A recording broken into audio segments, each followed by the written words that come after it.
Oh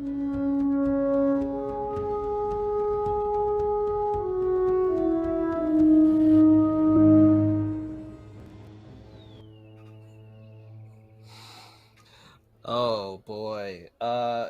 Y'all are in for a treat, is all I can tell you. Welcome, everybody, ladies, gentlemen, and those divine beings that transcend the binary. We are here today to raise money for a good cause. I've got a lot of fantastic people here. I'm ArcDragnBreth. Enough about me. Assume I'm going to fade into the background. Let's talk about the awesome people that you actually came to see. Please introduce yourself. Kiss. Hey, I'm not muted. Hey, WhatisKiss, aka Nathan Kiss, aka Midwestern Waste, aka Today I am playing Connor Kendrick Racker, and I am just excited to be here. You can follow me on Twitter under WhatisKiss, and I'll move it to the next friend. Fantastic. I'm assuming that was me. Next up. Oh, Yes. there it is. All right. Fantastic. Sorry. Hi, I'm Brindis of PartywipeGames. You know me, you love me. I have a wonderful picture on the Twitter post, and all these other fabulous, beautiful people that are there with it. You can find me those days in the week either here or at our own channel, PartywipeGames. Our Twitter account is also PartywipeGames, so you can follow us for all the fantastic stuff there. I'm going to be playing the wonderful Dr. Hoots, and there's going to be incredible timey-wimey puns that follow this entire episode. So get ready, buckle up. Here we go. Sade? Hi everyone, Shadi Smith-Edwards here, pronouns she, her. You can find me on the Lovely Craftians podcast. We are in season 4 and we're wrapping up pretty soon, so stay tuned for that. I am playing Elvery, but you call her Ellie. Her pronouns are she, her as well. Looking forward to y'all meeting her. And on to the next friend. Hello, everyone. My name is Apollo. I'm an Irish voice actor and cosplayer. My Instagram and my Twitter are both at TallNerdApollo. This is my first time doing something like this. I'm very excited. And I will be playing the Dragonborn Bard, Faustus Orphe. I'm very excited to get going.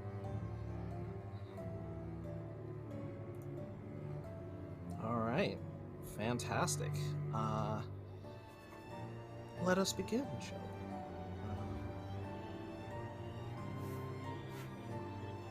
As the 4 of you sit back in the wagon, with some notes in hand, you ride past the sights and the sounds of a town not too long awoken. You can see shopkeepers finishing the opening of their stores, haggling with traveling merchants over their stock, as you hear children playing in the streets and a bard beginning to practice some of their newer material. The air smells like baking bread and has the hint of leaves, just a little bit dampened by dew. And an older couple walks by your wagon, hand in hand, both of the men giving you a small smile and a wave as the 2 of them speak something that you just kind of barely are able to make out. If somebody wants to make a perception check, you can. I definitely do. So, Absolutely. Ooh, I rolled 17 plus 6, so I'm assuming that definitely passes. That definitely passes. Is there anybody else who has over a 20? not even close. All right. So then, as you roll past, you just barely make out both this visual of their mouths saying that and the sound of them both saying the same words. I see you came in early. Welcome to Grove Bond. Wow, I know where I am. And with that, Kiss, please introduce your character.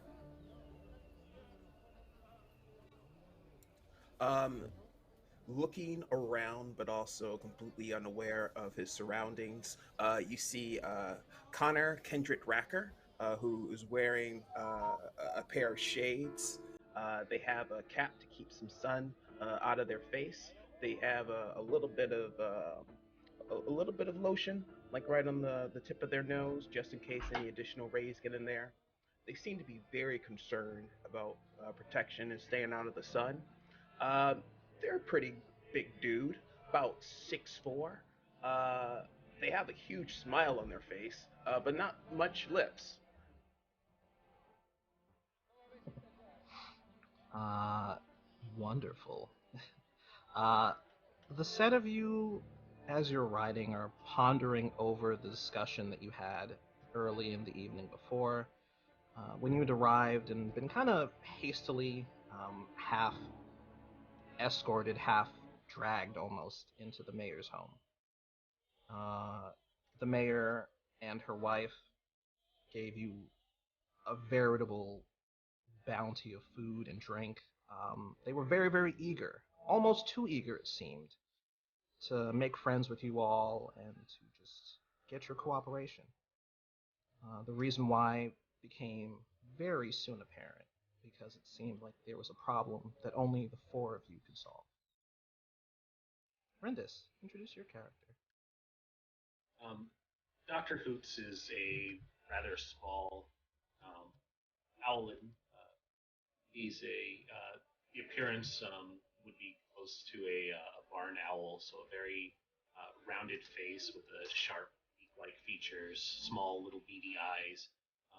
He has a very dapper-looking black vest and striped pants, and just an assortment of scrolled casings and books, and just a little wand that he keeps at his side.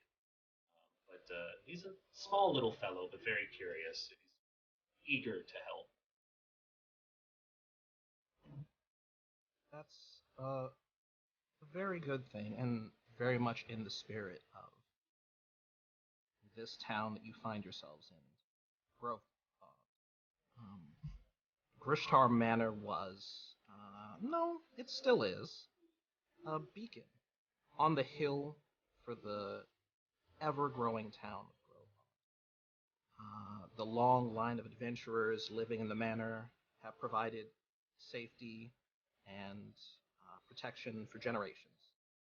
And their charitable donations to the town itself have allowed it to grow up from a small, kind of out-of-the-way rest stop on a trade route to one of the most prominent settlements in the region. And despite all this, the Grishtar family never asked for anything. Nothing but what they could do for the people. Sade, introduce your character. Oh, well, hello. So Elvery is normally dressed in dark robe-looking or like drapey-looking clothing. So like right now she's wearing those dresses that like have like a high slit, but like has high, like two high slits, but then like knee-high boots ready to go. Probably underneath there, there's several daggers, which you don't understand why she might have them, but you know, like they're well hidden. You can't see them. She has short, wavy black hair. She looks mostly, you know, just normal, except for the fact that if you stare long enough, you can see that she has like a tattoo kind of the same color as her dark brown skin, that kind of you can see in the center of her forehead. So if someone stares hard enough, they're like, what is that? You know, but don't worry about it. Don't even trip, dog. Outside of that, another thing that's a little startling is that her eyes are a very toxic green. So like it looks like it would probably glow in the dark, or it is glowing if you stare long enough as well. So it's extremely unsettling to stare at her too long. You realize that like, oh, it's a normal chick. No, it's not. Oh my god. You know, I stared too long. I need to walk away. That's usually what ends up happening when that happens. Usually around people, because she's been told by her group that, you know, don't keep your hood up because, you know, like you need to be having first impression. So like she keeps on resisting the urge to put her hood back up every time. But yeah, that's her. Beautiful. It's been nearly 3 years since the last time the Grishtar family was actually in Grove Bond itself. Their last adventure expected to have them gone for some time.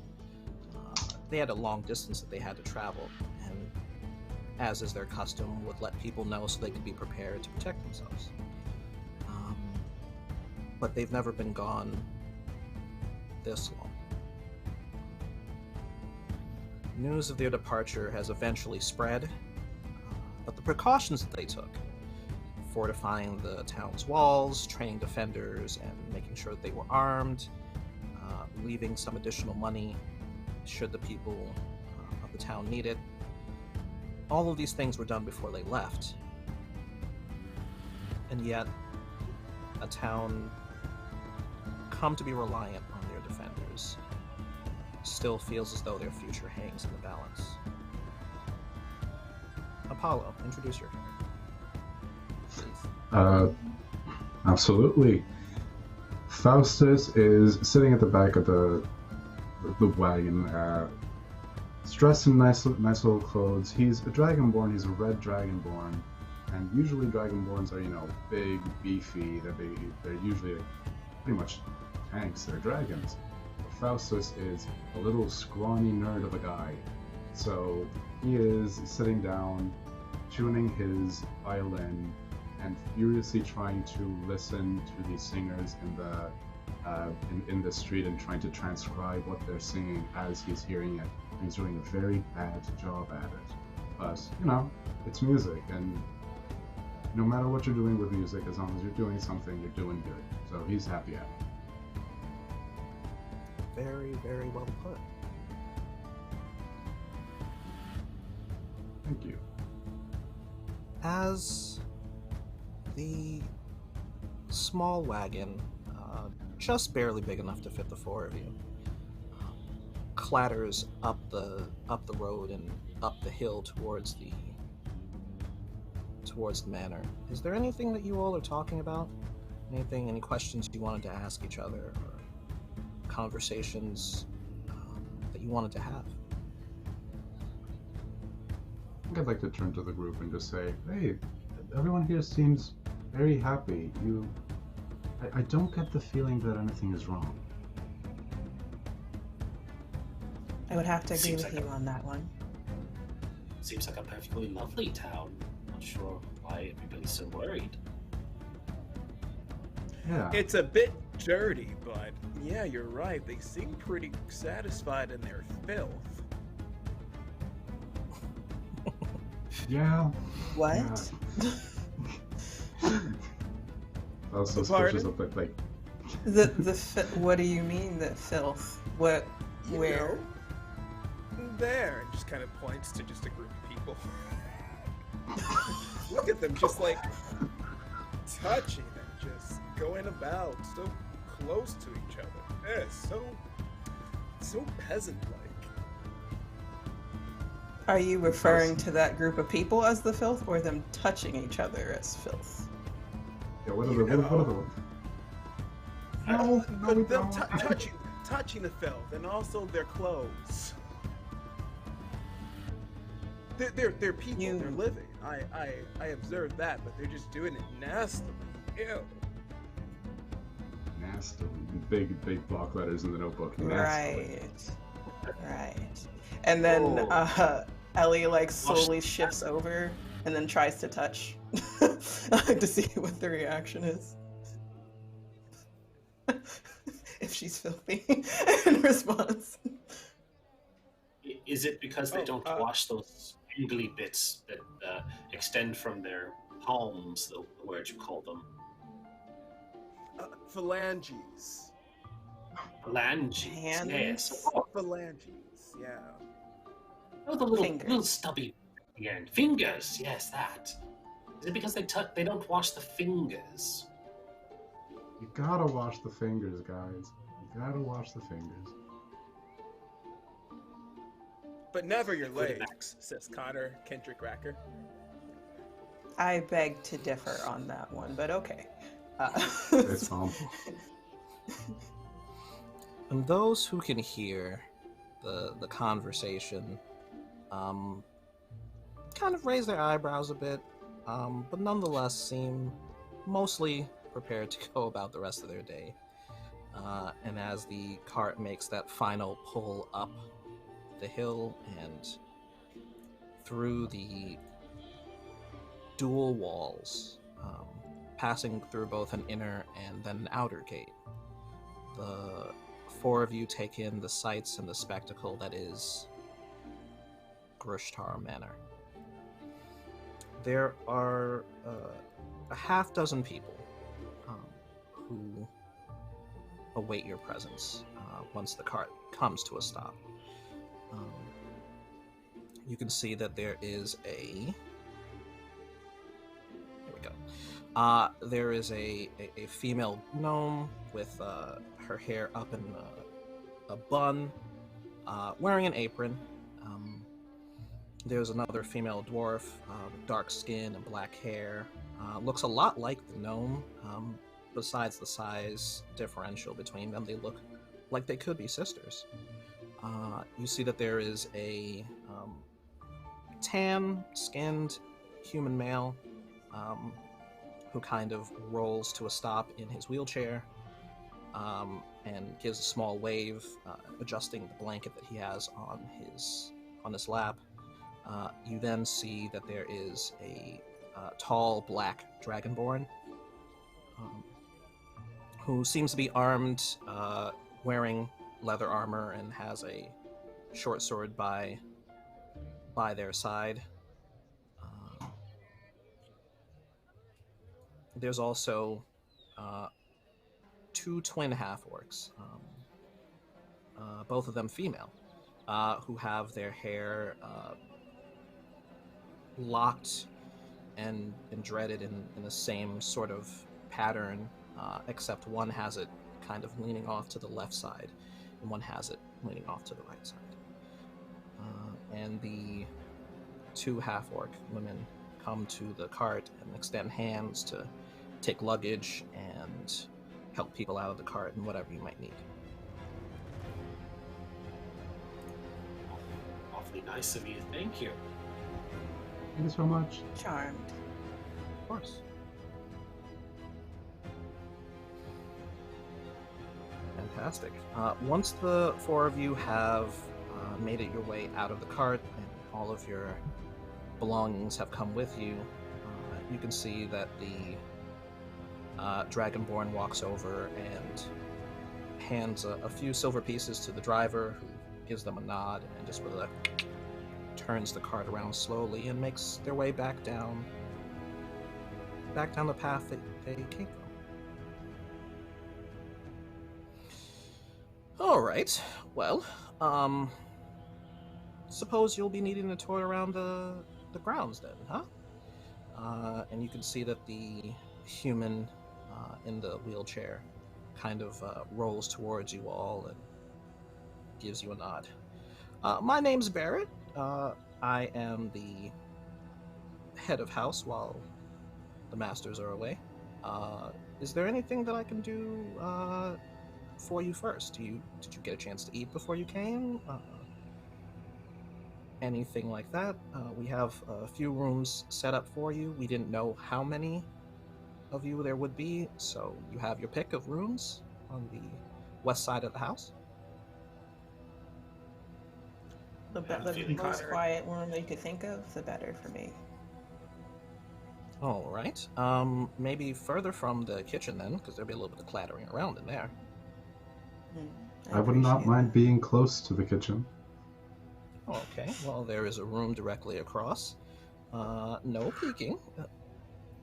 But there are some fruits and vegetables that you can, well, mostly fruits, that you can pick at if you so choose, while we get something else ready for you, unless you're looking to take an early lunch. No, that will be perfect. Thank you very much. Fantastic. Please allow me to make you all where are my manners? We should probably introduce everybody else. That's Varg, and Barrett points to the Dragonborn. Those two are Cell and Duel. Cell is the one with her hair off to the left.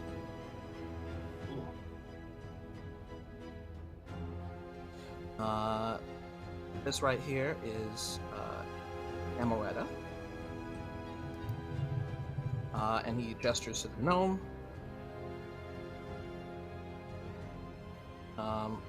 And this here is Kalanga, and he gestures to the dwarf. We all have our different things that we go about doing here on the grounds.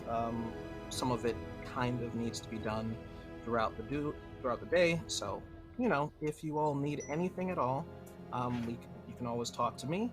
And if there's something that is outside of my general expertise, I will make sure that it's taken care of for all of you. Otherwise, let's head on in. And you can see that there are big looped handholds, pretty easy to grab. You'll notice that a lot of the exterior seems to be adjusted. You can see that there's some, whereas some of the building looks a little bit older, perhaps, 30, 40, maybe even 50 years older than the rest. The ramp and some of the handholds that you're seeing, there seems to be like a ring of railings that goes around the outside of the building, and along the walls as well, as the manor house itself seems to be a little bit further set apart from where the walls themselves are. You can see that there are some railings going along the edge of the walls around the outside. To your left, from where you come in, you can see that there appears to be this small, looks almost like what is the word? Escaping me right now. The cemetery house, and it's designed in that style, but appears to go much further back than any that you've seen before. It seems like a mausoleum or crypt. Yes, absolutely. Is that what you mean? Okay. And it appears to be not nearly, larger than many of the houses that you've seen in the past. And on the right side, you can see, on the east side, I should say, you can see that there is this large rounded building, appears to have 2 stories to it, with some sort of stone topping the roof, as opposed to wood or maybe even metal for some of the other stuff that you're used to seeing. And Barrett sort of looks at you all expectantly, just waiting to see what you might have to say. I think I'm going to... Oh, go ahead. Faust has tiny little glasses on the snout, the big dragonborn snout, tiny little glasses, adjusts them, just says, Barrett, I don't mean to be rude. What is that over there? And he points to the building with the stone roof. I've never seen anything like it. Oh, that's the court sanctum. Many times the members of the Gershtar family do possess some sort of magical abilities, whether through study or through, adventuring does tend to kind of leave things in your bloodline from time to time. So those who have magical abilities will often make use of that. It's mostly just laboratory stuff and things like that. Most of the magic books are going to be in that part, but other things like history and different people's favorite sort of books are in the library inside the actual building, which, if any of you are ready, we can show you to your rooms. Finally, I have a question. Oh, no. Oh, calm down. Oh, no, to you, too. Sorry, I have questions about a random manor that we're going into. I had a question about, we heard about what happened, why we're here, but I would like to hear it from your mouth, if that wouldn't be too much trouble. What are your concerns? The masters are gone for the time being, and as the people know it, some of the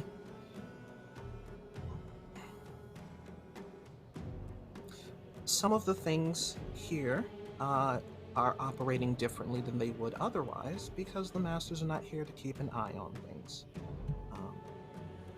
That's what we've told them so far, and it's not necessarily far from the truth. It's just that kind of, sort of, occasionally people have visited and gone missing, and we don't really know what to do about it. I see. So when you say things are operating differently than they normally would, that's certainly meaning something different. That's definitely something different. Does that I mean assume we the get more number of- things for free? You can't just say that. You cannot just say So that. They So just there is a can't say chance. people go missing here. Well, So there's a like- chance that we might go missing, and you want us to find out exactly what this mystery about missing people, as well as things operating differently, might exactly be. I can say that no one goes missing during the day, and if there's a contraption that Adela has set up inside the home that seems to, I guess, operate with water or something. She refers to it as a clock of some sort. I don't really understand most of the operation of it, but according to this clock, well, yeah, I'm used to the ways in which time is told. You know, you check the sky, figure out how long it's been since noon, things like that. Yes. This is a bit more of a formal way to do it, and works even if it's a cloudy day, which it looks like we're going to have a cloudy day. And as you hear Barrett say that, you can see that the clouds are kind of starting to slowly but surely converge towards the town. Just a steady push that's coming in your direction. So as long as no one's here by the time sunset comes, I think you all should be okay. Very, very concerning, but we're here, so. Yes, well- Has anything like this ever happened before? No, never. We, in the history of this town, the Grishtars have always been back within a few months at the latest. Never a full year, much less 3. 3 years. And Yes. where did they say they were going? Or did they never tell y'all? Well, as we understand it, they had some business that took them somewhere into the astral sea. Those of us, we're not adventurers, if that makes sense. Most of us just kind of keep the house. Klanga has a little bit of magical expression, but beyond that, I don't really get most of this. I'm good with keeping the books and knowing where things ought to go and stuff like that, and figured other adventurers would be better for this, so here you all are. And last question before we go in, because I'm assuming, Kiss, what's your character's name again? Sorry. Oh, that's Connor Kendrick Racker. You can just call him C Racker for short. C Racker. Because I'm assuming C Racker over there would like to go inside and, like find their room and have a good old time. But last question. Who went missing? How many people? Names? I'm sorry, can you repeat that again? How many people went missing? And who went missing? Well, you will find that each of them has a name on their doors. There tend to be no more than 6 members of the Grishtar family who are adventuring at any particular time, and many of them, once they're done with their adventuring, will excuse themselves to a better place. Not better. This town is a fine town, but just someplace less and kind of gestures to everything Dirty, that's all I around know, you. right? It's dirty. See? Stop. They agree Face too. bump. It's gauche. Excuse me? Well, We're don't... sorry. We're very, very sorry. No filter. No filter on the mouth. None whatsoever. I'm sorry, I'm a free thinker.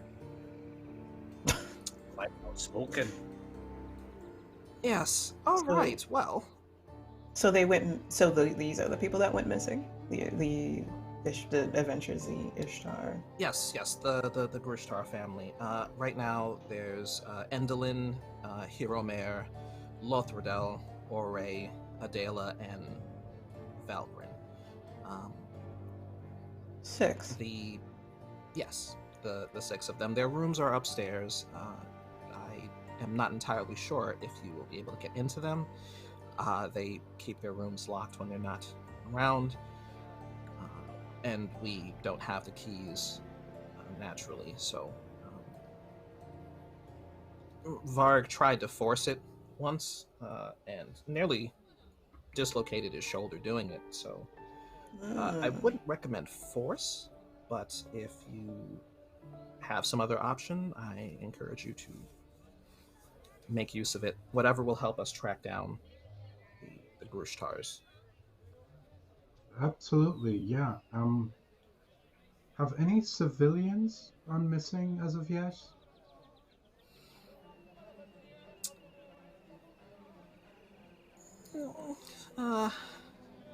And you can see that Klanga is just kind of giving Barrett a look, like, kind of like a tell him. And Barrett says, we've had at least one group of adventurers who's come before you, plus a few other people, so maybe... Okay. I'll tell them a few. So a group of adventurers and maybe random town goers have gone missing. That seems a bit more extreme no than one it from first the originally town. sounded. Oh, that makes it No better. one from the town. And Klanga just kind of crosses her arms and says, it's been nearly a dozen people. That's a bit Wait, more than a dozen plus the family that went missing as well, or a total? A dozen plus the family, yeah. Oh, It's a wee bit. okay. Well, I mean, it's bad, sure. That's why we called you, but... All right. Well, What now are we we know gonna what do? we'll find How out. many considered a catastrophe? If I'll more than say- a dozen is bad. Well, I mean, the family doesn't necessarily count. I mean, they count, but I'm more concerned about the actual people.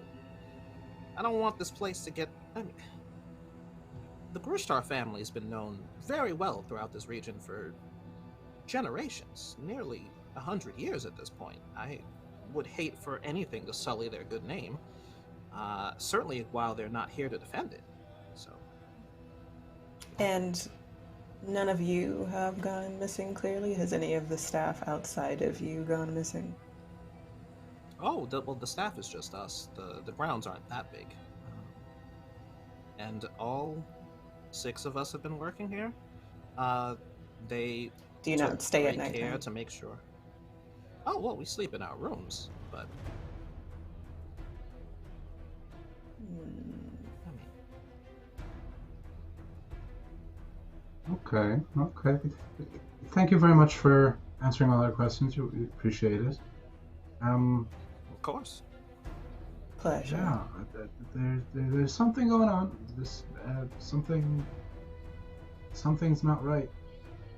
Something's definitely not right. Well, I'll say. Yeah. I think I was just still kind of looking over at Varder, I believe was the other Dragonborn's name. Varg, yeah. And just as perfect timing, because as you look in his direction, he just kind of clears his throat. I'm gonna get back to what I'm supposed to be doing right now if we're done with all this. Whatever this is. Questioning that needs to happen so that we ourselves don't go missing. If nobody who doesn't belong here comes in, then they don't have to worry about disappearing. And I don't know why Kalanga keeps insisting that we bring new people into this situation, but you know what it is. If you would like to leave sooner rather than later, we can ring the bell and have a cart come get you before, but the driver knows to be back here before sundown. So, Finally, anyway. someone making some sense here. And Arch, Varg gives I don't you mean- a nod. I don't mean to be rude, but you don't seem too fond of, you know, adventuring parties, adventurers. What's your opinion on what's going on? You know, like, I just want to. What are your thoughts? My thoughts? Something is protecting this place from anyone who doesn't belong. So if you don't belong, stay away. When you say don't belong, I'm gonna make sure do you these mean- gates get closed. Okay. Yes. What do you mean by don't belong? Don't When belong you say don't as in- belong, adventurers perhaps are the only ones going missing. Well, there's a couple of nosy people. Every so often, the fact that they're not around attracts people who think that it's an easy come up. The lucky ones find out the hard way that it's not, and the unlucky ones, we don't know what's happened to the unlucky ones since. So, Okay. Thank you. Go back to whatever you were doing, I suppose. I just want to secure the grounds. And kind of rolls his eyes and starts walking off towards the gates to close them.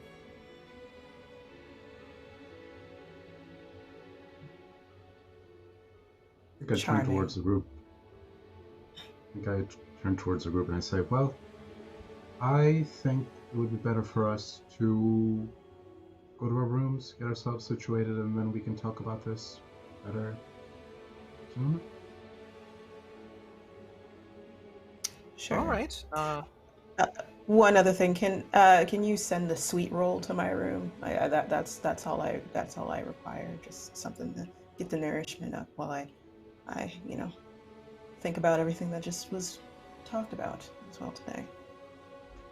Oh, okay. I think I have some down in the pantry, but are you okay with raisins? Splendid. Splendid, Fantastic. yes. Yeah. All right. Good. M yes. here will show you to your rooms. I will go take care of that.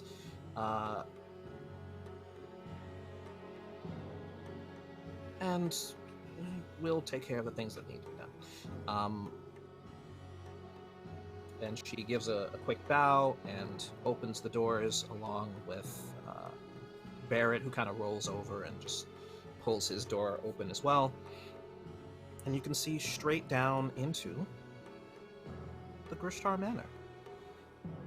As you enter, you can see that there are these huge double doors that seem to frame a room directly in front of you. You can see that to either side is this sweeping ramp that curves upwards to the second level. And you can't see terribly much of the second level from this angle, but you do know that there's a double-tiered railing that goes up along the sides of the ramp. It all seems to be much of the, at least the woodwork for the railings and everything, seems to be relatively new in comparison to the rest of the house. Newer wood, probably only like 20 or so years old. But you can see that some of the other wooden fixtures, shelves and tables and things like that appear to be a little bit older. If you had to guess, maybe about 50 or 60 years. All right.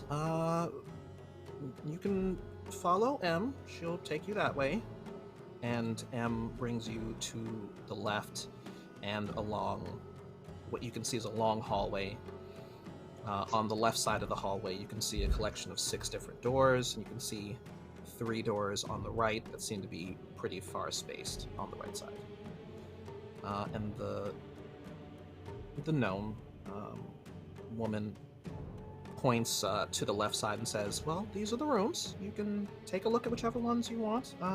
They should all look the same. Just the ones in the back are going to be close to the kitchen. The one in the middle is going to be by the dining hall, and these 2 right here are going to be closest to the display room." So I'll take the first one. That seems to be the quieter one. I straight to the kitchen. Closest to the kitchen. All right. Hungry boy. Okay. Are also like the rooms for the family, the adventuring family members also went missing, or down this hall, or somewhere else? Oh, no. The corridor on the right of the main rooms on this floor are where all of our rooms are. And the rooms for the Grishtar family are all upstairs, so... I'm not sure if they have ramps where you are from. It's a newer thing. Endelin insisted, after the accident, that ramps and railings get installed all over the place, so... Accident. It works just as fine. Oh, yeah. And Barrett kind of rolls up and kind of clears his throat and says, if you would like a tour of the building, I can do that for you before you settle in properly. Perhaps you just want to put your things down in your chosen rooms, and I can give you a tour of the grounds. Yeah, I That think sounds- I think everyone will take that. Yes. Connor was kind of scared when ramps were mentioned at first, but then seeing that they were just inclined planes, he settled down a bit. Like, oh, ramps. Okay. All right. Well then, well, let's begin. And he kind of turns himself quickly and begins to roll towards the ramp, just as Klanga comes back with a small plate holding a sweet roll with some raisins in it. Lovely. Milady. Indeed. And then, like, takes the plate, like, very much appreciated. And then she, like, just slowly rips it off, like, rips pieces off and just stuffs it in her mouth. Please do continue. Just, like, replenishing. All right. Since you've asked about it multiple times, I'll take you up the stairs. And, you know, he rolls up the left side of the left ramp, up the stairs, and says, not a lot of people come up here. Most of the time we don't, unless it's just a little bit of dusting. So yeah, in order, this, and he points to something you couldn't see from below. Once you get to the top floor, you can see that there is a large set of double doors directly in front of the middle of the railing. This room here is the library. On the other side of the library is the war room, and then there's a private collection in the room behind that. Over here on the left side, this is Hero Mir's room right here, and you can see next to that is Endelin's room and Lothradel's room. On the right side, that's Adela's room. Next to it is Valkyrin's, and next to that is Oray's. Are we allowed to look inside for investigative purposes? If you can get into the rooms. The locks are pretty solid. We've tried to have the locksmiths come in, but gonna be honest with you, Lady Adela's probably applied a little bit of magic to them. Good to know. But we do have permission to look inside if we we are able to. If you're able to, yeah, absolutely. At this point, I don't think they'd be too upset. I think they'd understand. May I make an athletics check to break down one of the doors, since they gave us full permission to get in? He's like, I'd good. to- Absolutely. Ram. Not exactly where I was Go going for it. with it, Connor lowers his shades a bit, and there is a brief glow of a soft baby blue, and I'm going to cast guidance to get myself a +4 on the skill check. Fantastic. Go for it. And that's 16. 16 plus 6, that will be 22. All right. Which door are you aiming to knock down? The first one. door. Yeah, All right. I think Connor would probably be behind the group, just like, can we get churros now? Connor, you apply your magic and lower your shoulder, and you have a pretty solid idea of how to break through a door. You don't want to go for the middle. You kind of want to go for where the weakest part of the door is. If it's the hinges, maybe. More likely, if you have like a lock or something there, it probably can't take too much direct impact. And you hit it with enough force to knock down most doors. And you can see this one kind of rattle and shudder a little bit, but it does stay firm and is not quite open to you just yet. Yeah, I told you. Are you okay over there?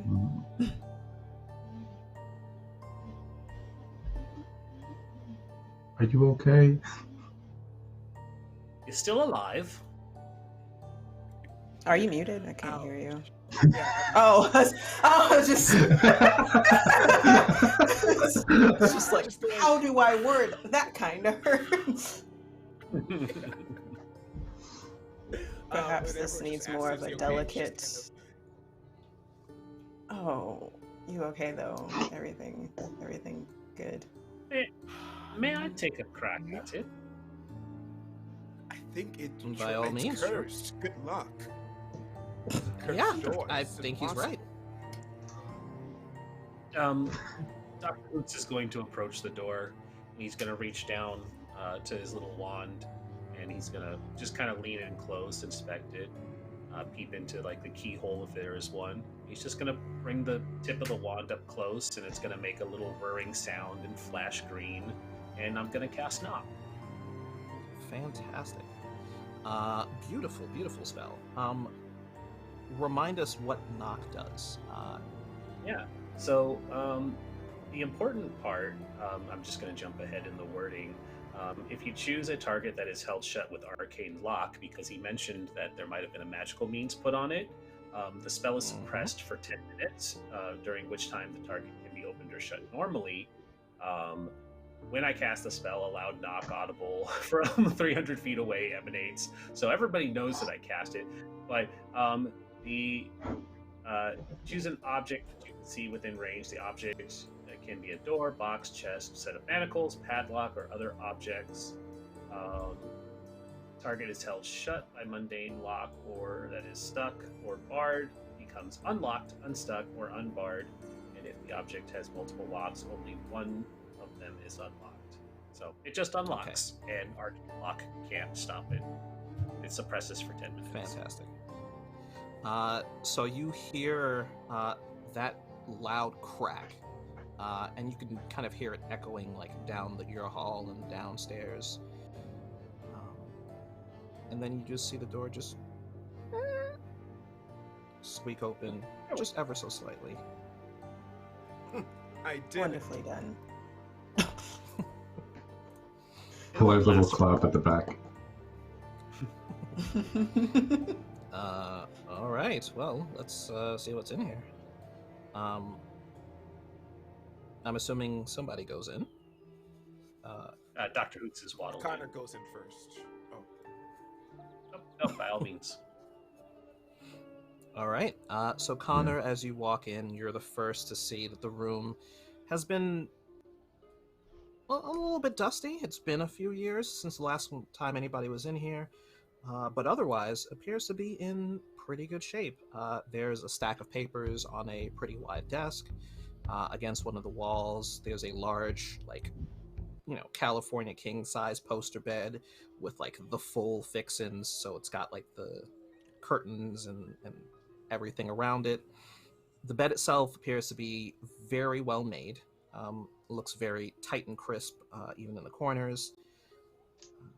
And then on the opposite wall, which would be the one that you came in through, you can see that there is a collection of instruments.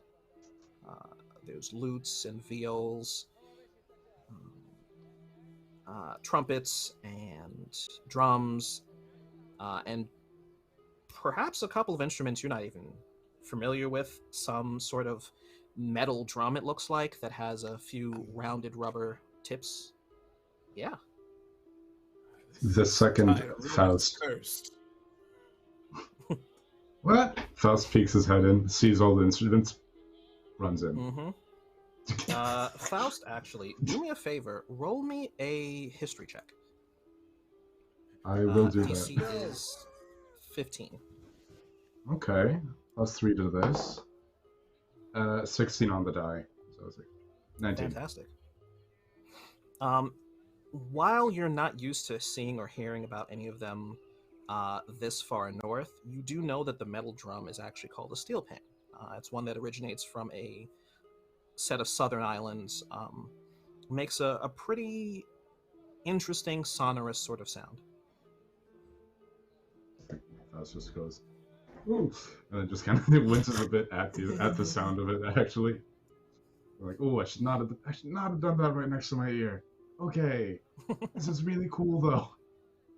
This Excited. Yes. Very cool. You also notice against not the wall that has the desk, but the opposite wall, you do also notice that there is a mannequin sitting there. There's a set of mannequins, 3 of them to be specific. One of them has what looks like very fine clothing on it. Another one seems to have some leather armor, although it appears a bit more decorative than what you would expect. And the third one is completely empty. And on the wall behind those, you can see that there are a collection of sheathed swords, a couple of battle axes, and what looks like a pretty well-made longbow. It's a little bit knobby at the ends, unlike most of the longbows that you're used to seeing, and it's also a bit straighter than what you're used to seeing for bows. But other than that, it appears to be a pretty interesting-looking bow. I think. Can I? Faust, go ahead. You were gonna say something? No, go ahead. Can I cast Detect Magic on the room? Absolutely. Okay. So when you cast Detect Magic, you do see that the steel pan is the only one of the instruments that appears to be magical. The rest of the room is mostly mundane, with the exception of the suit of leather armor, one of the battle axes, and the bow. Okay, so one of the battle axes, the bow, the steel pan are magical items of some sort. Okay. She's gonna point them out. Like those seem to have some magical energy attached to them. Hopefully that sound didn't do anything. Slowly No. putting the pan down.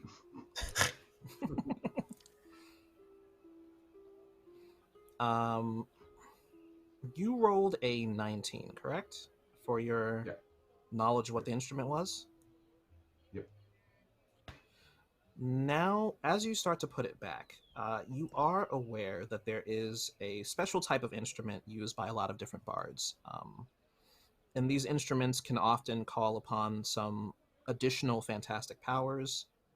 There are common abilities to most of these instruments, plus additional ones that can be made use of if you are proficient and of the correct persuasion.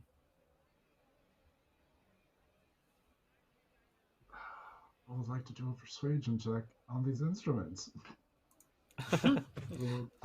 Sure, go for it. See what's up. Rolling up to these, like, hey, what's up, instruments? I don't know. Okay, not bad. 15 on the die plus 7. So it's going to be a 22, I believe. I'm not good at math. All right. So, when you are looking at this instrument, you know that some instruments have a particular way that they want to be handled. Right? There's sometimes you want to hold an instrument the way that you would hold others, right? You can't necessarily hold every guitar in the same position. Can't necessarily play every set of drums in the same way. And so you realize that you would have to put the strap for this steel pan over your neck. And you do notice that there's like a little, like almost like a padded rest for it so that it can sit parallel with your waist. And that's probably the best way for you to play that instrument in particular. And you think, just maybe, if you are able to play it correctly, you might find yourself able to tap into some of its abilities. I think I'm going to tell the group, hey guys, there's definitely a lot of magic in this instrument. I think I know how I can access it, so I'm going to try do that. If I disappear, sorry about that. I'm going to try do this. Is that okay with everyone? Out of mechanically, are you rolling a skill check? I assume this would be a skill check, probably. Connor is going to come up behind you and hand you a dog tag that says "No Fear" with a Z at the end of the fear. So I'll give you an extra D4 for guidance. So add a +3 to the roll. Not a tear, but like a very sincere thank you. Put on the dog tag. Put on the steel pan. All right, make me a perform check. Okay, your performance could have been better. Okay. I'm gonna add the D4. That's another 19 altogether. All right. Love to see it. You start to you start to play this instrument, and you are starting to kind of like it takes you a little bit of time to kind of get into the groove of it, figure out what tunes you're comfortable playing on it. It kind of has like this interesting low to it, but always has like sort of like an accompanying high note as you're playing it. And so as you are playing this instrument, you feel as though with this performance, not that you have unlocked all of the abilities of this instrument, but you do feel as though it seems sated with your ability to play it. You know that you would have to spend a little bit more time to do so, but if you spend about an hour attuning to the item, you will be able to play this particular instrument. I turn to the group and I say, guys, I think I can learn how to play this. I think I've only scratched the surface with it. It's very interesting tonality, it's a very interesting feel. And then I go into like a 2-3 minute long spiel about music theory that nobody wants Play to listen Wonderwall. Oh my god.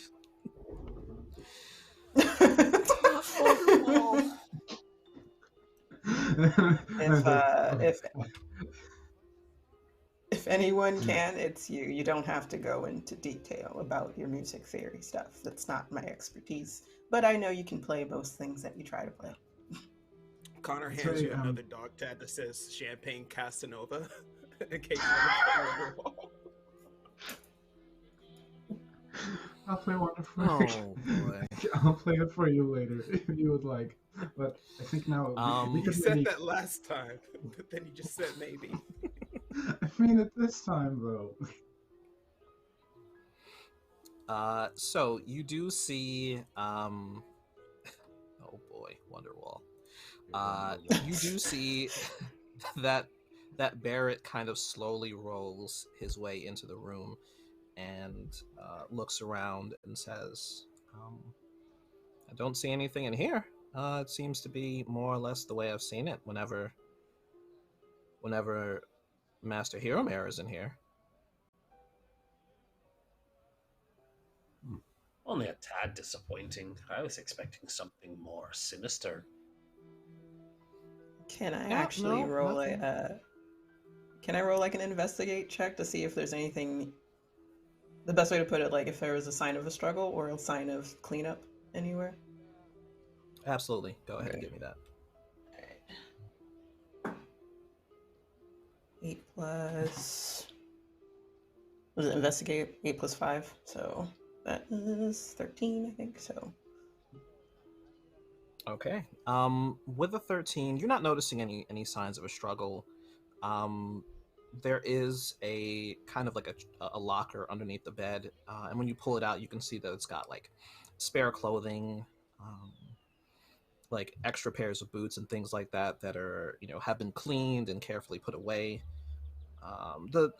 The feeling that you get looking at the way everything has been put together is that Hiromare appears to be a pretty fastidious sort of person. They very much like to have things in the places where they're supposed to be. You check inside of the desk as well, and you do find that there is a small wooden box, and when you open it, you can see that there are a few holy symbols inside. At least you feel that they're holy symbols. Each of them is on a chain. There's one that's made of wood, one that's made of bronze, one that's made of silver, one that's made of gold, and then there's an empty space for another one next to it. And like she looks through the holy symbols, sees that one is not there, and then like, did this master of yours, like last time you saw him wearing a particular holy symbol before they vanished? Yes, yeah. I think they would have been wearing the platinum one. Usually they'll take the one of their highest rank with them, but they kept the others as mementos. Let's see. Okay, so platinum one missing with them. Good to know. And can I keep this? I'm not going to take it, but I'm wondering if it might be helpful for us looking around later. I guess so. Yeah, as long as you're not leaving with it, it should be No. fine. Maybe a little bit of Ramoa's blessing will rub off on you. That is the thought. Thank you. I'll make sure to put it back before we leave. Hopefully we don't go missing, she says. But, yeah. All right. Well, I don't know if you can do that little trick again, but if you can probably make it into all these rooms. With a wee bit of rest, I might be able to. I'm good for at least a couple more. Well, this is your investigation. You gotta let me know what you want to do. Shall we try another? By all means. You guys hear a crashing sound from the room across the hall as Connor's already trying to dash on in. Trying to do it again. Convinced they got the first door loose. All right. Are you casting guidance for that one as well? always. It's a cantrip. I hope I don't trip. Fantastic. All right. Hashtag always cast guidance. Always Always cast 6 seconds, guidance. might as well. Ooh, that's going to be a total of 5... 11 total. Yeah. It hurts. In a way. Can Yeah. hold on. I have something. This one actually, like you feel pretty confident that you might have almost dislocated something. You take 2 points of damage, because that's a lot more than. I'm going to say, ow, and cast Healing Word to myself to heal 2 points of damage. You definitely will do damage. I say, Mother Frigger! Yeah. Colorful language. Not the I have a feeling that you are going to try to do that for every door we go to, in regardless of if you get hurt or not. Is that correct? Is that a great assumption of yours, Kendrick? We were able to take max hit points. Like 4 of my hit die are D12s. So I feel like that's in character too. Just the response. I have max hit die. I can do this. this is my form of investigation. Love it. This Love is to why see I it. gave you max HP, because I want you. Doctor is going to just cast knock again on this door, and they're also going to make note that they're going to have knock ready before every time he tries to knock on the door. So I've got a few more of these up my sleeve. I can get most of these doors open. Thanks I for have the an assist, idea. Hoots.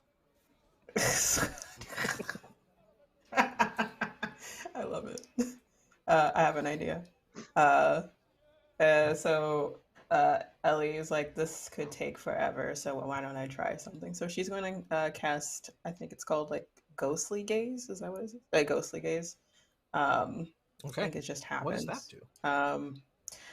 Once per short rest, as an action, you gain the ability to see through solid objects with dark vision to a range of 30 feet for 1 minute. So she is going to like cast that, so her green eyes turn very ghostly blue. Danny Phantom blue probably is the best way to put it. And she's going to like walk down that hall and like look through each door to see if there's anything specific like that's concerning to like direct. All right. toward. Much more effective than the ghostly so- straights. Okay, question. How long did you say it lasts for again? 1 minute. Okay. These halls are not particularly long. You know that you could definitely make a full circuit if you just kind of power walk it, and you'd be able to see into the other rooms. So right now, there's one room on the left side of the building that is not open, and then 3 more on the right side. So you would have enough time to, peek into that one room and then check the other 3 before you're done. I'm gonna do that. Very So- super do. Power walking it, Fantastic. moving faster than she normally does. Okay. So what she sees as she's making her quick circuit, the room closest to the back wall of the building, which you can see the little name tag there that's pinned up, says Lothradel, appears to have a collection of plants that have long since withered, most likely because the occupant, no one got inside to water any of them. Other than that, you can see that their windows are designed a little bit differently than the others in the room, whereas most other people's windows have been general window size and shape. This room has full floor-to-ceiling, almost doors replacing the windows instead. You can see that there is a bed in there. There are also some long cushions and pillows that seem to be kind of haphazardly thrown on the wall, and a couple of things that are kind of put on the walls in certain places. You do also notice what looks like a small shrine um, against one wall, the wall that is parallel to the open room. Mm-hmm. And you can see that there is what looks like a painting there that appears to have that same holy symbol as well, but almost like rising into the sky from with a forest scenery beneath it. Okay. The next room over, as you go down the hall, is a room that has a number of, it looks like smaller weapons are kind of adorning the wall, in addition to a couple of different sizes of bows and crossbows. You also notice that there are, it looks almost like a home gym kind of thing. So it's like this larger contraption that looks to have a number of like bars on it, and you can see that there is it looks like a pole, like just like a sort of like a log that's standing up with a number of different poles sticking out of it, the kind of thing you'd be used to seeing in like a martial arts gym, uh, and that is kind of in the place where you would expect to have seen armor and the like that you noticed in the other in Hiromere's room. That's for Ore. For the next room over, Valkyrin, you see that there are, it looks like a collection of knives that seem to be kind of lodged in the wall, or rather like a board in the wall, almost like they've been doing target practice. There are like clothes and things strewn all over the place.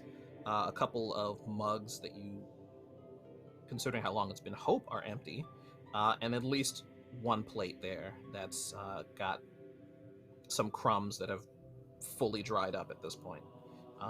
It seems to be, looks like a hurricane went through that room. There's stuff all over the place. You can see that there's like a foot locker that has been pulled out from under the bed and is thrown open, and there's just stuff all over the place. And in the very last room, the one opposite Hiromere's room on the other side of the library, is the room that belongs to Adela. And you see that this room is barren, blank. Like you see, aside from the fixtures of a bed, and you do see that there is a mannequin there as well that has some, what you assume are fine clothing on it in certain places, like some robes and things like that. Aside from that, like the bed is kind of mostly made. There's nothing else in that room. It looks it if you did not know for sure that it was somebody's room because there's a name tag on it and because people live there, you would assume that this was like a hotel room that somebody barely touched. Okay. So you see her doing her power walk, moving faster than she normally does, which like she tends to like glide really slow. So it's just like very fun, comical actually. But she's going to note to she's gonna note This is just jaunty doing a walk little to the beat, to the like walk, a to the steps. military march. So you see her like kind of note, and so which one's the one with like the messy room? The room that looks like it's like turned over. It's the middle room on the right side. Yes. Oh yeah. So she like points to this one and says like, "Is this person normally this messy? Are they a messy person?" Oh, Master Valkyrin? Mm-hmm. Sometimes. They've, sometimes I'll come get a plate and it'll be half broken, or a mug looks like it's been bitten into for some reason. I don't know. Oh. Are they known for like trashing the place, like throwing stuff around? Master Valkyrin's. You don't have to be. You don't have to be nice. You can just be as honest with me as possible. Like it's all right. Master Valkyrin started to exhibit some strange abilities a few years ago. They still haven't necessarily shared where they came from, but since then they've been messy from time to time. It's kind of erratic, but you know, cups and plates can be replaced. So okay, noted. Is this one, I think, Adela? Is she known, or they known for being having nothing in the room? Is it usually just barren? Ah, yes. Mas- Master Master Adela is um uh, doesn't really spend much time in their room. Tends to spend most of it in the well, you'd asked about it before, the court sanctum. Spends a lot of time in there. Not really one for the material, which you'd kind of expect that a bit more from Master Lothardel, but Interesting. Right. So, like, noting all those questions, she's just going to tell everyone about the rooms, each one like that described, and then like let them decide which one they want to go into, or they're more interesting. And last but not least, while she was making her power walk circuit around the top floor, is it safe to assume that the other three adventurers peeked into the second room that got opened up? All right. Absolutely.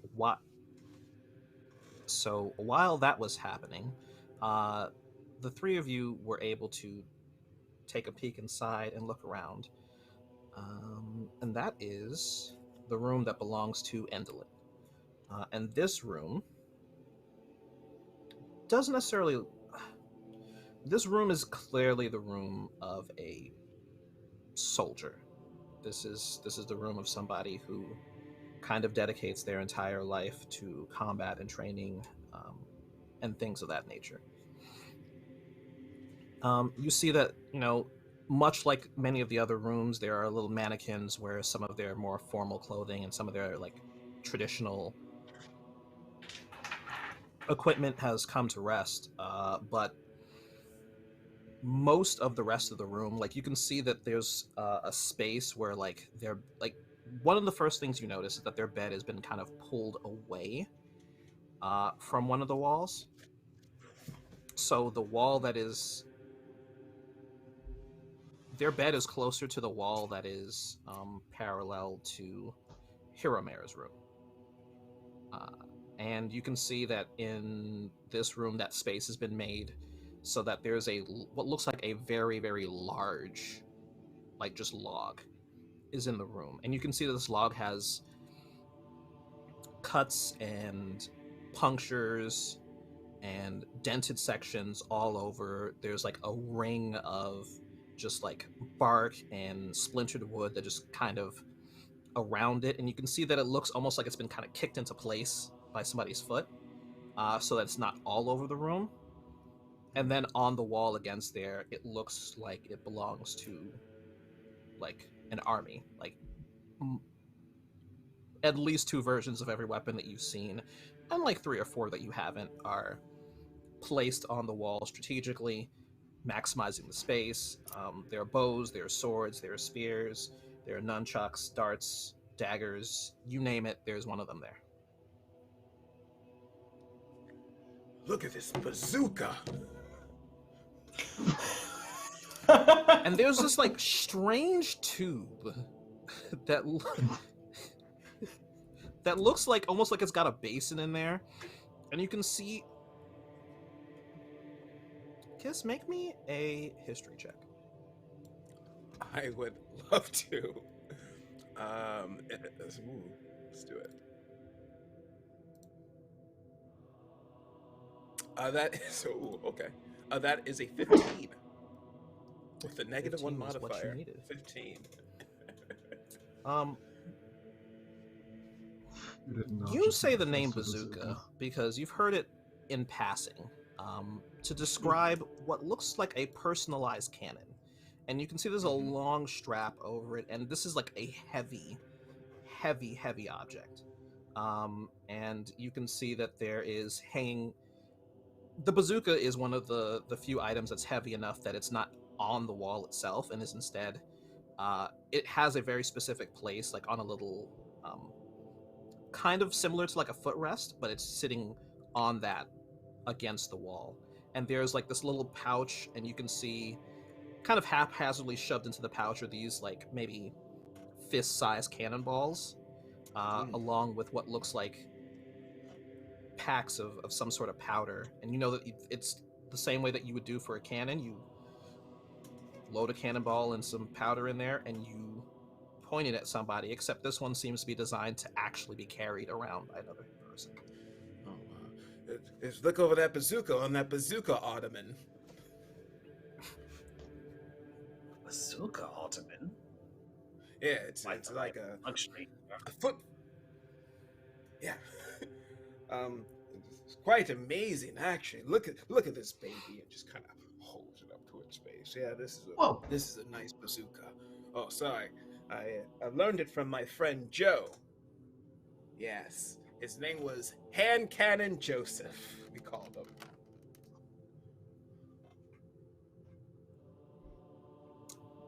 I got that reference. Oh, fantastic.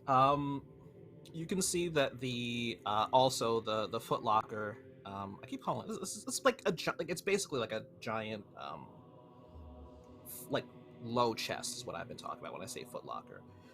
Has been pulled out, and you can see that it's been pulled out. It hasn't been pushed back into its normal place. And if you crack the top of it, you can see that there are what looks like some like basic supplies, like adventuring gear and stuff like that, that's tucked inside of this. Seems like a pair of like common traveler's clothing as well is in there, but there's space for a lot more stuff that doesn't seem to be inside. Hoots, could you help me for just a second, Hoots? Certainly. What can I do for you? Right over here, my friend. Connor's gonna try to see if Hoots fits into the locker. And it's one of those like, it's one of those things like if you put a string in front of a cat. It was just the glasses and seeing the locker and just seeing you just trying to fit you in there, and it's like, oh, what am I doing? Sorry, Hoots. But does he fit? These urges? Yes. Okay. Not completely, because there are still things inside of it, but you do know if it was empty, it would fit perfectly with a little bit of room to spare. This is my life now. You're satisfied with your scientific theory? If there's anyone who's going to appreciate the science of it, it was going to be Dr. Hoots. Can I say that like Ellie comes back, power walks in front of the door and sees this happening, trying to shove Dr. Hoots into like the Foot Locker. Also, What was that face? Also, while she's like power walking, I forgot she also has like the sweet roll, which she's like half eaten this entire time. So she's power walking with the sweet roll, and then she just stops. It's like, okay, so this, what are you doing, Kendrick? Science. Right, Hoots. Here we go. Right. Good. And then she just like takes a large final bite of her sweet roll to wrap it up, and then she just like holds the plate. And it's just like, did you find out anything based off of science? Oh yeah. Point over to the bazooka.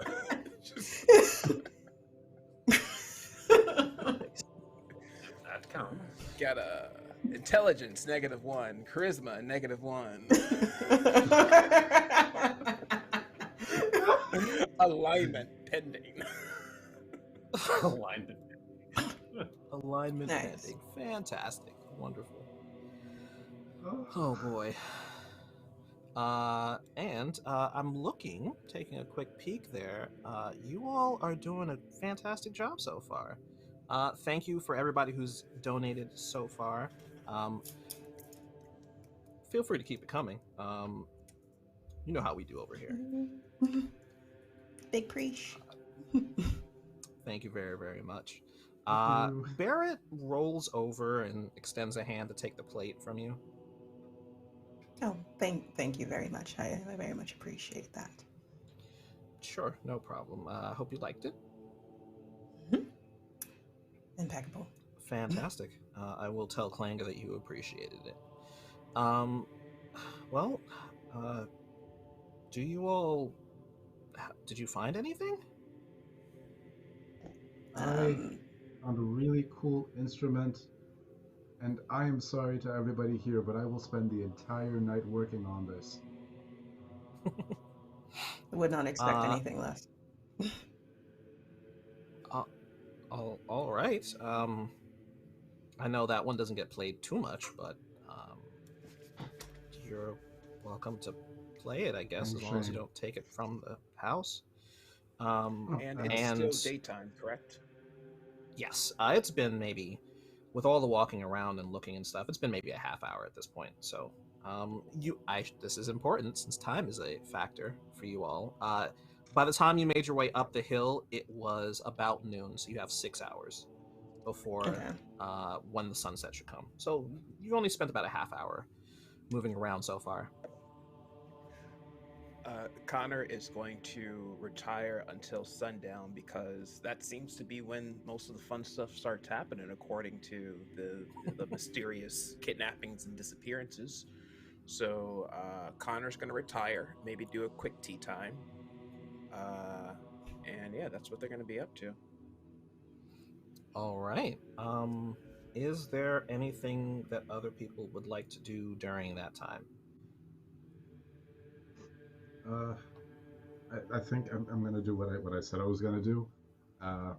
Spend one of the hours attuning to the steel pan, if that is possible, and absolutely then probably rest. And if I cross anyone's path, probably try to chat to them. But if not, I think I'm going to keep to myself and try focus on this. All right. In the hour that you spend attuning to this instrument, you find that you have around your neck an instrument of the bards, steel pan, and this instrument gives you access to a couple of spells. I will drop the spells in the chat for you so that you know all of them. There are specific spells that all these instruments have, so fly, invisibility, levitate, protection from evil and good. And then this specific one also has charm person, thunder wave, and oops, what's the, give me a second, what is the other spell it has? Charm person, thunder wave, and mass suggestion. And I'll write all that down for you. You can use each of these spells once, and they'll use your spellcasting modifiers. Awesome. Get it. I think each time. I think if I was just sitting on the bed, just playing along, and each time he gets like a certain melody going, a new spell will just come. The knowledge just floods into his head, and each time he's just like, woohoo!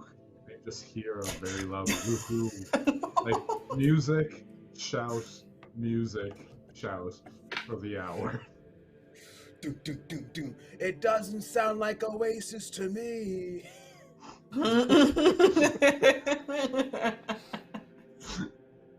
After the hour, I go to your room. I wake you up, and I play Wonderwall.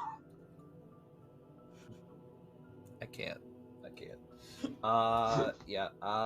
If you check the chat, you'll see the full list of the spells. And they'll be cast at whatever their base level is. Awesome. All right. Fantastic. Other people, what are you doing in the time between now and 6 o'clock? I was going to go to the. Oh wait, am I muted? No. You were going to say something. It looked like you were muted. I would say that go ahead, tell me she what wants to go. Sorry, delay. I'm assuming that's what it is. I apologize. She's going to go to the library. And she wanted to do research into the holy symbol that she keeps seeing everywhere, like what it's exactly aligned with, as well as any knowledge about magic that might relate to the manor at all.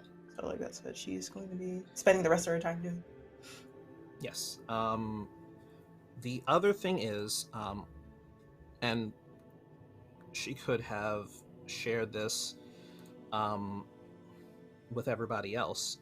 When she walked past, the hallway that she had to walk past to get to the other side of the building goes along the back wall. And there are windows there as well. And you can see outside of the back wall, it's got to be a couple of acres of just not necessarily manicured, like very particularly not manicured, but just kind of wild growth, almost like a miniature forest inside of the inner wall of this manor. That's directly, like, almost like a huge semi-foresty backyard for it. And you notice that there as well. There are a couple of trees in the back there, some bushes, some larger bushes, I should say, and there appears to be like a large stone in the back, like almost like a boulder that seems to be like a centerpiece there. Okay. So yeah, like I know that she definitely told everyone what she saw in each room. She definitely wants to check it out later for sure, because that seems very interesting, ominous, might provide more information for sure, in comparison to everyone else's room that seemed like they fit the characteristics of everyone described. So yeah, she leaves it up to that. Just like she's more like leaning to that room to look at later for everyone. All right. Which room again? The messy one? So she didn't want to check out the mess room, but she also wants to check out that room with the mini forest in the back with the boulder. I'm sorry. Well. That forest is in the back of behind the manor house itself. So like it's got like. Oh, I see. Yeah. So you saw that when you were walking from that room, and so the big double like floor to ceiling windows that open up like doors in that room open out onto that backyard. And that backyard is got to be a couple acres. Gotcha. So she will definitely want to check that out with everyone at nighttime, probably, because it seems like ominous. Let's do it, kind of thing. But she also wants to, if there's time, to check out the messy room. If not, then priority, go outside. Sounds good. And I know that you mentioned wanting to go to the library as well. Do some research on the holy symbol, you said? Okay. All right. Before we hop into those results, is there anything else anyone wanted to do before I start talking about what's in the library? Nope, I'm good. Good. Okay. The library seems to be pretty well organized. It is not necessarily like a, public library. So as a private collection, it's mostly a collection of shelves that are around the outer walls. There are some like smaller, maybe hip-sized shelves that are there. And you do notice that none of the shelves have anything on them above a certain height. So if you had to guess, it would probably be anything above the height that you've seen Barrett reach. None of the books go any higher than that on any of the shelves. Got you. Okay, I see. So you can see there is a little bit of dust collecting on a couple of those shelves, but for the most part, all the actual books themselves are kept a little bit lower down.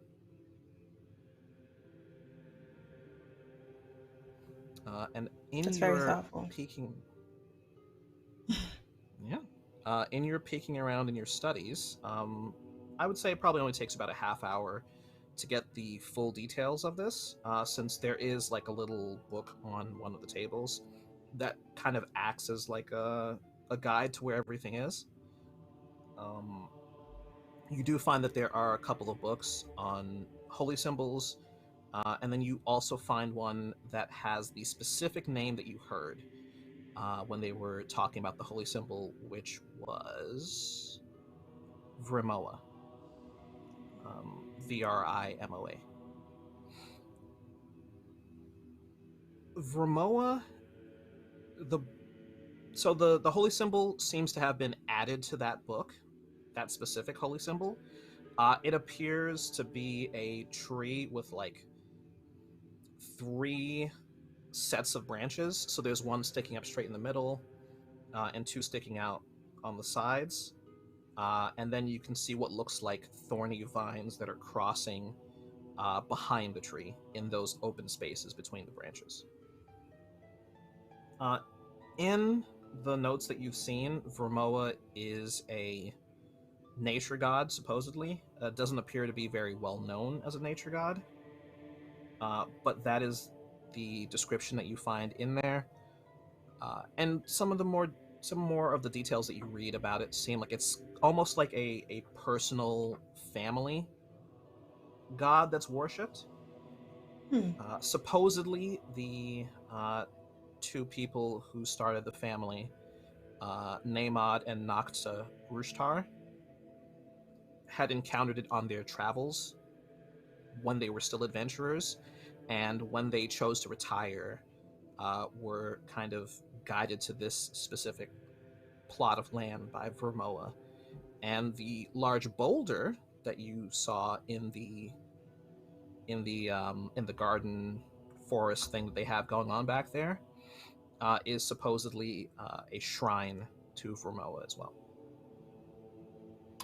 Oh, okay. So noted. So the holy symbol of Vrimoa, forest god or like earth god of some sort. Some sort of nature spirit, nature god thing. Nature spirit. It's so Vrimoa is listed as a god in what looks, so some of these writings appear to be like more personal writings from members of the family that have been updated, almost like very well kept journals, and details about stuff that they've done and seen is kept in there. And then in the more official books, there isn't anything that directly lists Vrimoa, but besides the written information, and the written information uses the word nature spirit, but all the rest of the documentation in the other books use God. So the more personal ones are saying that it's a god, I guess is the best way to put it. Okay. Interesting. Only other thing about that is there anything noted about if they ask for anything in return, like to provide to Vrimoa or like to give to Vrimoa? There are a couple of books that outline a couple of rituals that are often used by nature spirits. Some of them do involve animal sacrifice. Some of them involve things that are far more benign, like planting trees or conducting like magical rituals on the night of the full moon, or even the night of the new moon when it's completely dark.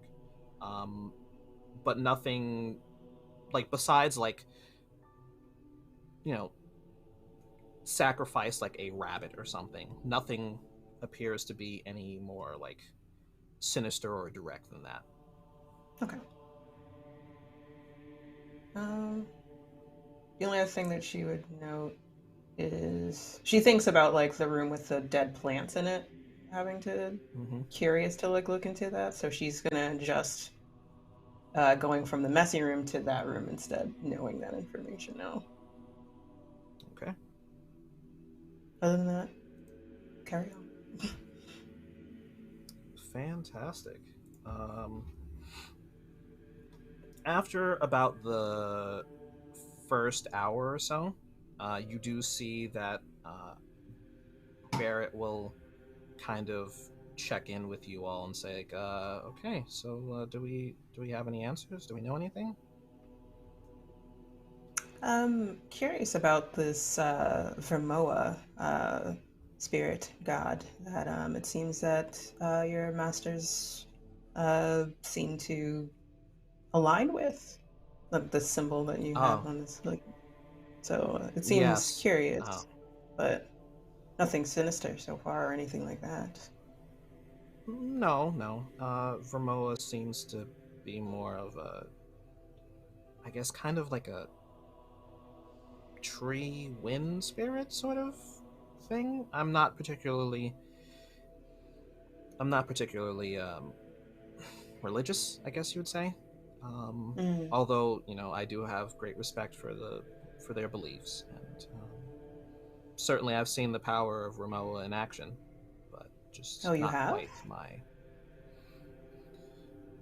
Yeah, um, once or twice.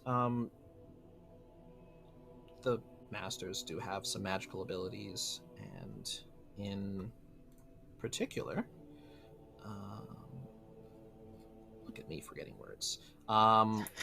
Master Lothradel has been a worshiper for all his life and is quite devout and often spends. Sometimes he'll sleep out by the shrine in the garden, Hmm. so. Is there, to your knowledge, this sounds like a being that isn't easily angered. It seems very kind and very, from what I'm reading, benevolent. Is there a way that it would be upset or angered? Oh. Well, I don't know. I suppose if you wanted to defile the grounds, but that's not a thing that we do. We tend to them. That's never Hmm. been disrupted. Um, I couldn't say. No one does anything that they shouldn't be doing in the gardens, and Hmm. nobody does anything that they shouldn't be doing in the path of glass. It's just kind of disrespectful. So. Okay. Would it be, if that did happen, would you know about it immediately? If Well, I someone did? mean, all of us are kind of. This is this is what we do. This is our job. So I'd like to think that we're all good enough at it to say something. Okay. You know, I will. Varg will let us know any single time he sees some branches out of place, or it looks, he's found at least the ropes that people have used to try and sneak in at night for the ones who've gone missing and things. And Hmm. Cell and Duel tend to take care of most of the outer grounds. That's the kind of thing that they like to do, and they haven't told us of anything. So. Hmm. Okay. Good to know. Thank you very much. Hopefully Of nothing course. is out of alignment there, but still need to check just in case. All right. Yeah. Uh, with that, they give you kind of the space and the run of the house to a degree. Somebody will kind of always make themselves available for you. Um, they let you know, like, in your rooms where like the bells are, so that you can call for help if you need to. And then, you know, Klanga and Amoria. Did I pronounce her name right? You ever write something down and you never Yeah. actually say it? Yeah. You are the Um, canon, so you can change your name. You can change it. I Yeah, That's all I could. exactly. need. Fantastic. We Your never name know. now is Lisa. No. To write something down. No. Amoria. The the female gnome had she's kind of gone around, like she as everybody put their stuff down, checked to make sure that you had all the stuff that you needed. If you needed pillows, blankets, something else. Made sure that was tended to. Around 3 o'clock, Planga did make a late lunch available for you, so that was there. A lot of baked meats, so like a lot of like roasted meats were available. There's some beef and also some pork as well. A good collection of root vegetables and kind of sautéed leeks as well, for people who might have different dietary needs, and then the usual collection of like breads and fresh fruits and stuff are also on the table.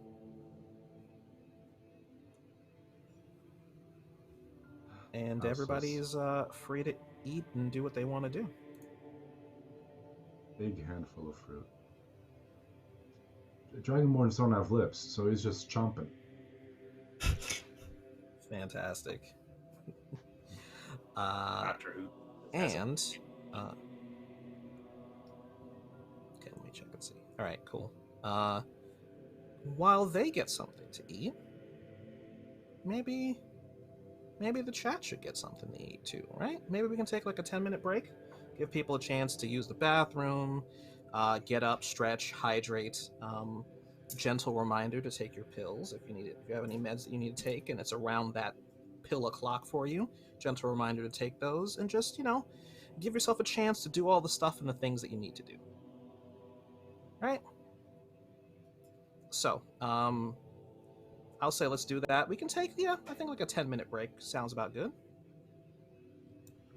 I saw somebody in chat say that it is pill o'clock, so.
You're live. Welcome back, folks. Hope you've been enjoying yourselves. Hope you had a good break. Hope you stretched and ate and drank and took meds and whatever other stuff you needed to do. Thank you all so much for all of the support you've given so far. We are this close to being able to make it to our first milestone. So thank you so much for all the support that you're giving. It means a lot. I can say definitely for me. I think I speak for everybody here when I say it means a lot that you all are supporting this event, and we're looking forward to raising some money and helping out for a truly worthwhile cause. So, thank you so much. And we return. Is there anything that people wanted to do in the about 3 hours or so after lunch?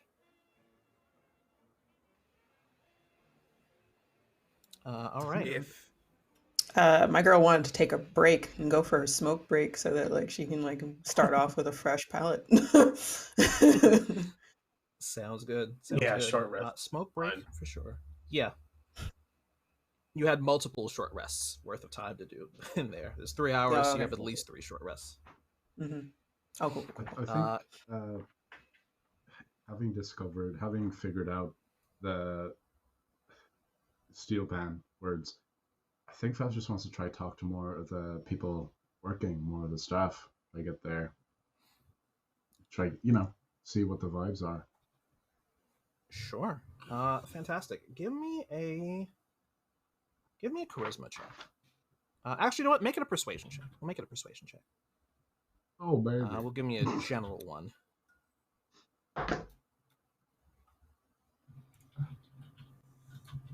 Dirty 20. Ooh, fantastic. Okay, so there are a couple of things that you learn in passing conversations with the different help.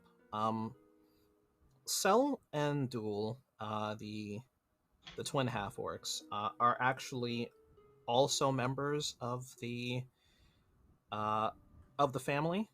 They are both cousins of the Grushtar family, and they were hoping to be able to start training with their adventuring cousins at some point in order to, take on the family mantle, become adventurers themselves, go see the world, things like that.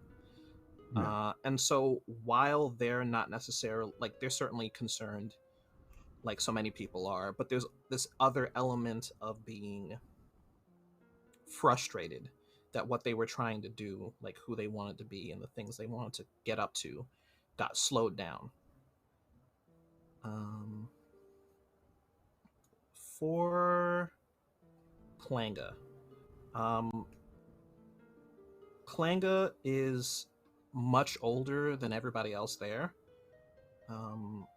She's been with the family almost since the beginning. So for her, it's been like 70 years she's been working with the family. And so even though Barrett kind of holds seniority in terms of like handling the business, Klanga is kind of the official head of the support staff. And she talks about, she tells you a couple of stories about adventures the family's been on, other people who used to work there in that time. And, she also even has her own stories about, like when she first met up with them, and her older brother, who has passed away now, was kind of in Barrett's position when he was alive. And so, as a member of the supporting staff, just like with the rest of the family, is also buried in the Path of Glass.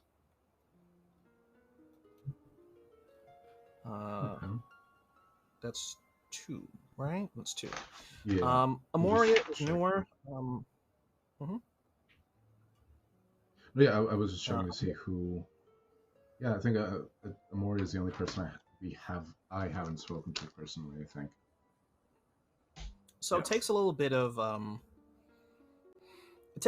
like pinning down for her, because she seems to be kind of all over the place. And actually, make me an insight check while you're at it. Am I good at these? I'm not. We'll I'm not find out. bad. Okay, that's 14 plus insight, was it? Mm-hmm. 18. Okay. You find her at like 3 different points. Like you find her kind of walking around outside at one point. Yeah. Kind of like in the backyard, and you find her walking around, and it looks like she's coming from the court sanctum at one point, and seems kind of startled that you walked up on her, and she asks what you need and everything like that. And that's when you're able to get kind of her story. She,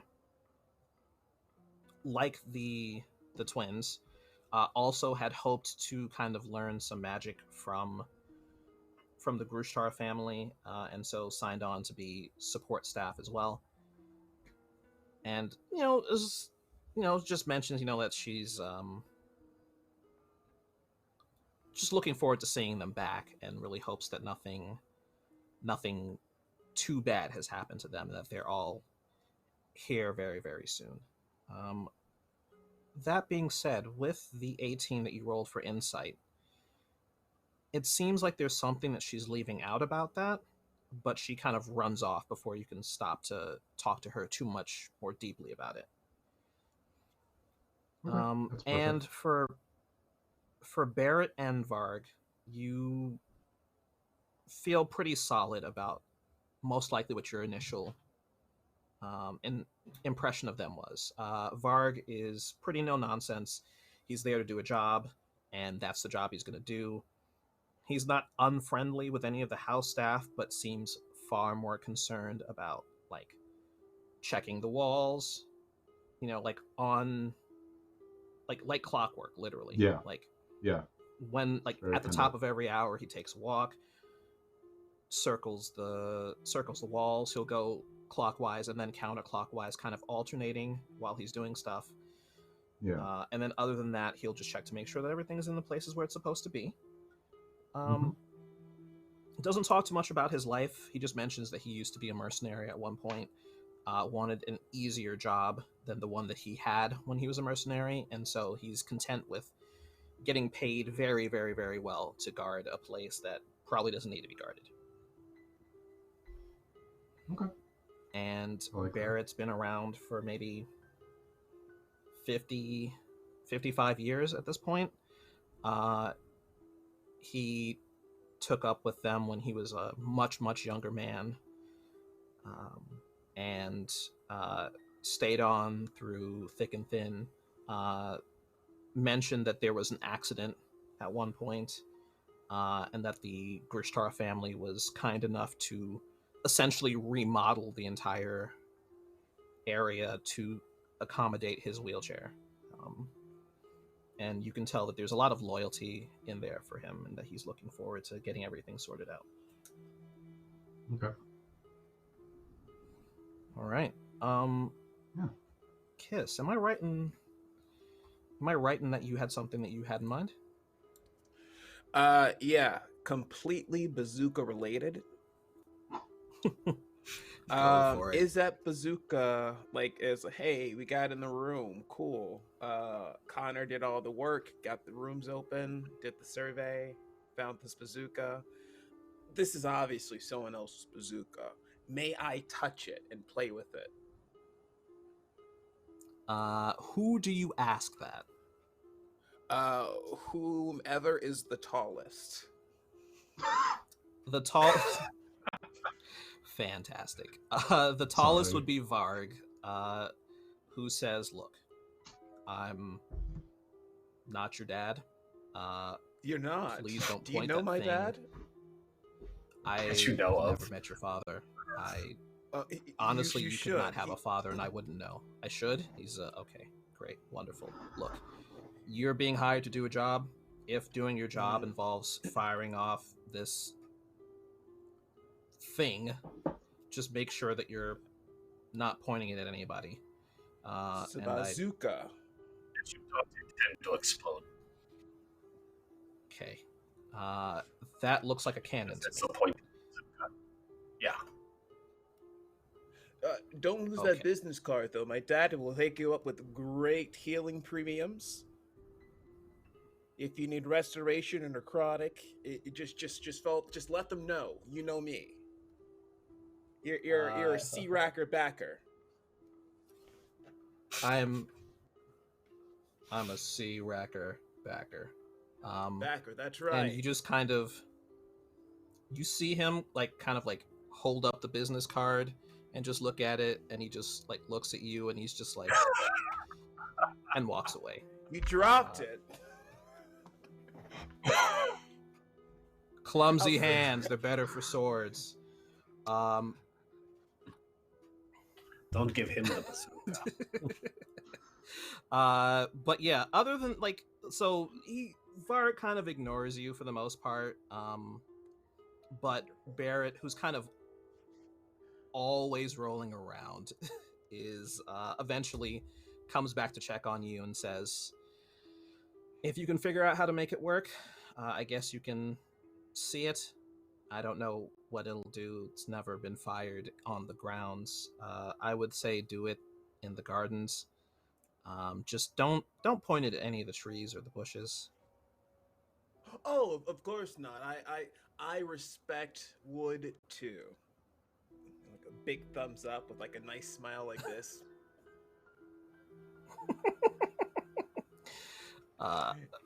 Barrett's just past white people on the street you don't know, they just do this.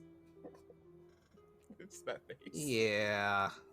Okay. And he just kind of rolls himself down the ramp and to the first floor and goes about his business.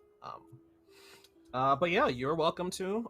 It's heavy though. It's a solid 30 pounds alone, and then the pouch with the cannonballs is probably another 20 pounds.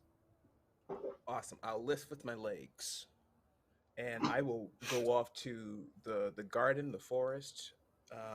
If it's someplace particular spooky, I will head there. The oh boy, the garden seems to be it almost has its own natural trails in it. That if you look out the back window of the top floor, you can kind of see the trails kind of make themselves apparent. And with that, you can kind of navigate to what seems to be a bare spot. There are a couple of bare spots that are against the inner wall that surrounds the garden and the buildings proper. Well, correction. So the inner wall separates the garden from all the other major buildings. So there's a gate in the front and the gate in the back that lets you do that. And then the outer wall is the one that surrounds the garden. And so there are a couple of clear places. There's maybe 10 feet of cleared stuff around the outside of the so that people can see when someone's climbing over the walls. But other than that, it's all clear. And you can just pick one of those walls, walk past it if you want to. There's a tall tree in the way in the back of the property, and then there are some bushes that seem to be kind of arranged in random places, along with some tall grasses and things like that, and some other smaller trees. I start tinkering with the bazooka and just hang out in the area, just completely immersed in the task in front of me. Okay. How long do you spend? Roll? Mm-hmm. Oh, I was going to ask how long you spend in the backyard. As long as I will. I have no need to eat anything. So until something disturbs me. Okay. Make me Look at that. Make me a perception check. I would love to. 24. Oh, that's a nat 20. 24. Ooh, okay. With a nat 20, That is the best metric. Until something disturbs me. You're kind of, tinkering with it. It takes you maybe like a solid 15 minutes to figure out like the order of powder, miniature cannonball, cannon. You're looking for like the place where you like lime, spark salt. it. Exactly. And after about 45 minutes, an hour, you notice that some of the bushes are missing.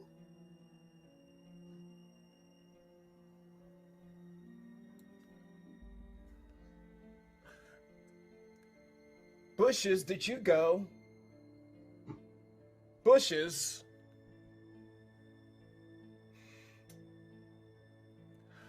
I will head towards the area where the bush originally was, abandoning the bazooka behind, because I am no longer interested in that.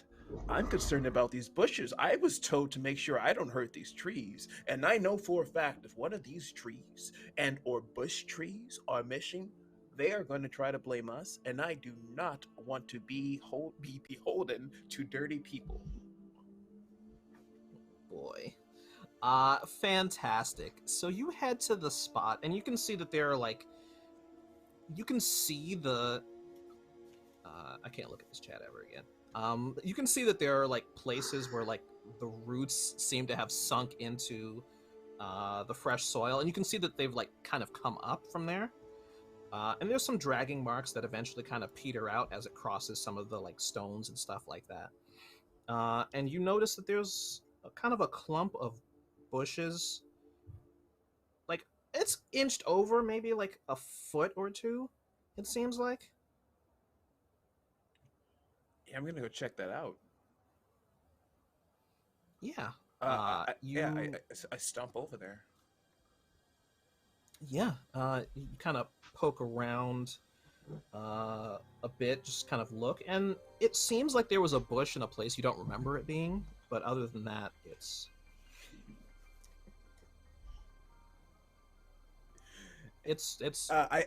pretty chill. I reach out and touch the bush, but I am going to do so and try to interact with it. Using the guidance spell and speaking in the druidic tongue, I am going to try to commune with this nature. Okay. Make me a persuasion check. All right. So with a +4, that is a 1 for persuasion. 5 total. What do you say to this bush? Hey, bush, you good?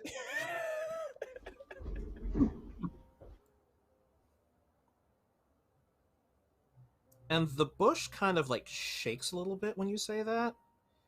And then says back to you in this thick old Italian Brooklyn accent. Yeah, you got your verbiage all wrong.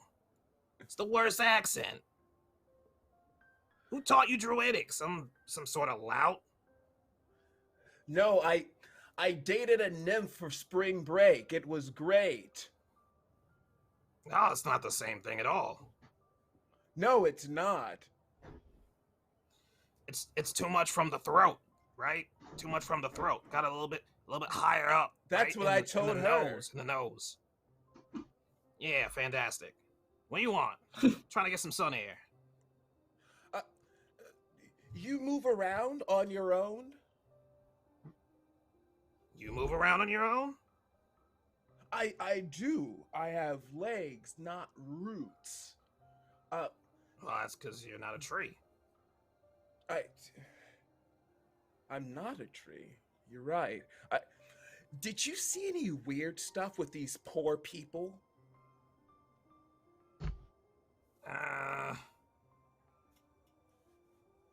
Nah, not really. I kind of check out once the sun goes out. Makes sense. Photosynthesis. Yeah, you should try it sometime. No. kind of puts his like Blue Eyes Matter type of sunglasses on and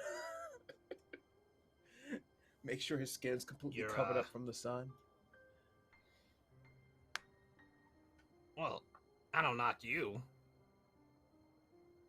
Yeah, Well, anyway,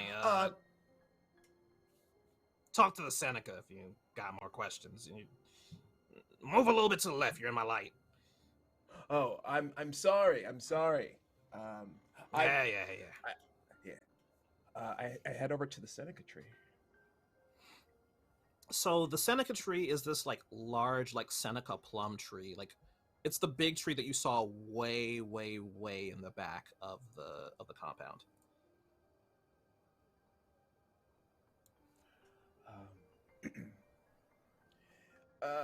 Seneca, the bush told me that you might be more aware of what's happening here with this less than fortunate people. Oh, that lout. Always sending people in my direction. He could have answered the question himself, but does he answer questions? No, he just complains about you being in his light, and then... He did the exact same thing to me. It is frustrating, is it not? Absolutely. If I weren't a better person now after I read this book by this elf, I would have completely backslid. But you know what? Breathe in, breathe out. We all share the same space. Am I right? My he looks for a place to kind of like high five the Seneca and just kind of pats it on the trunk.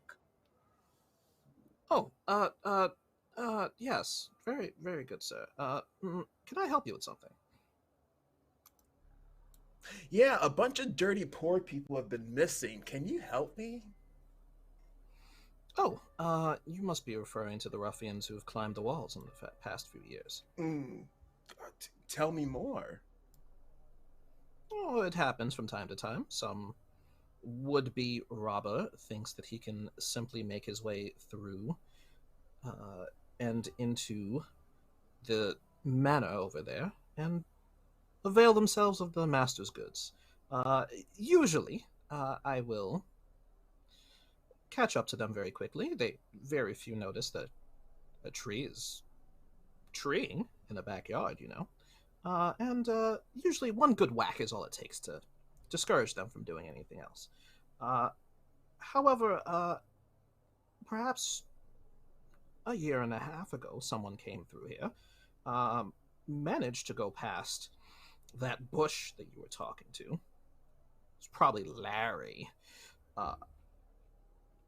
And Larry never stops anybody. So, this unfortunate soul thought he was going to climb in, get something nice, and climb back out. And, well, I believe he managed to find himself, how should one say it? Quite unalived. It was a shame. Took forever to get the blood out.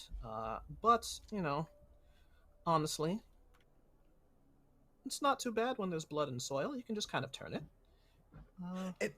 True. And, once I realized that was happening at night, well, no one comes to steal things during the day. And, that took care of the problems for me, and so I get to, you know, stay in place. I can just grow a bit instead of having to worry about any of this keeping watch at night sort of stuff. You understand. Yeah. You have a nice spot. No need to leave. Oh, is that a joke? Very good, sir. Very good. Very good. Yes. Thank you. I am funny. Yes, you are. Are there any other questions, or can I continue to make use of the sun's rays? Just why are there so many people trying to steal stuff from inside of their house? Don't they have their own things? Well, I mean, maybe not. I don't know, actually. I don't usually check on other people's things, you see. I don't have any things besides Well, yeah. I have all I need as long as I have a good place to be rooted in the sky above. Uh, I think it should be raining tonight. That will be fantastic. Quite refreshing, if I do say so myself. Uh, I'm not sure. I think Larry's mentioned something about the fact that people tend to enjoy material goods. Uh, to each their own, you know. I hear that. Well, between you and I don't think Larry's ever been to an Ivy League, but he may be onto something. That was a joke. Ivy League. All right. Thank you, Tree. Oh, yes. Please take some of these for the road. It is nice to have a conversation. Very few seem to be able to speak our language, so to speak. Here you go. And the Seneca tree just kind of shakes a little bit, and 7 plums drop to the floor. Oh, wonderful. Delightful. Look at Yes, you. fantastic. These are known to be restorative as well, so you may want to save them, or simply enjoy the fruits of my bounty.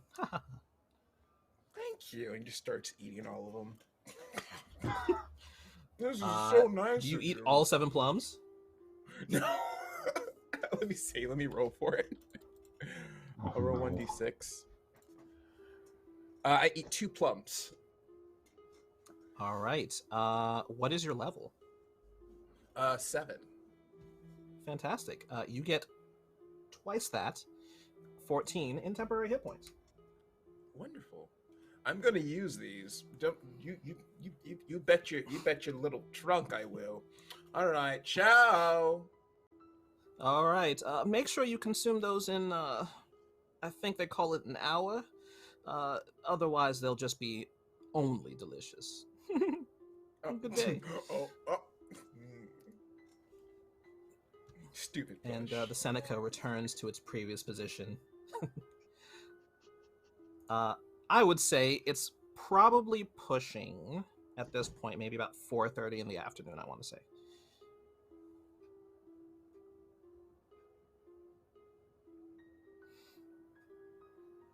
And the bazooka is still sitting where you left it, in the garden. I'm gonna go stroll about after hearing that, like, the folks outside are just stealing stuff inside. Why don't they have their own things? Maybe these plums could help. I'm sure if I give these dirty people plums, they'll know what to do. And just kind of venture to see the reverse break-in and see which way that any sort of robbers might have gotten in on the way out to see what's there on the other side. All right. Make me an investigation check to see if you can kind of figure out like what would be the best place for somebody to try and break in. Well, I can tell you with that -1 modifier, the total is going to be 4, so probably the sky.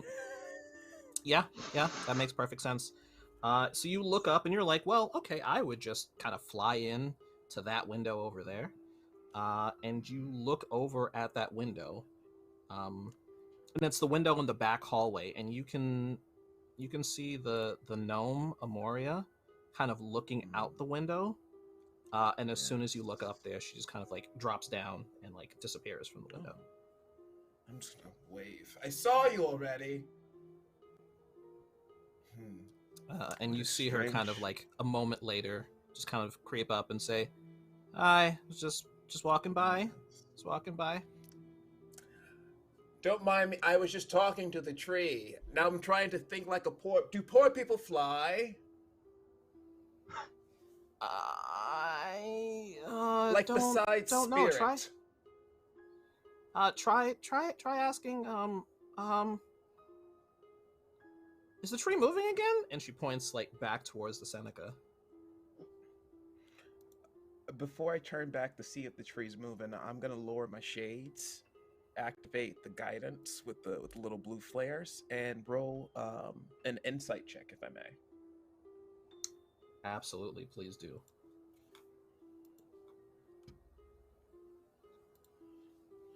So that's a 9 total. She seems to have noticed something behind you. I turn back and look. Yeah, and when you turn back to the window, she's booked it. She's gone. She probably forgot that we were talking. Well, better back to see if poor people can fly. Fantastic. I eat cannot. 2 more plums. You also you gain an additional 14 temporary hit points. Yum yum yum. Oh boy.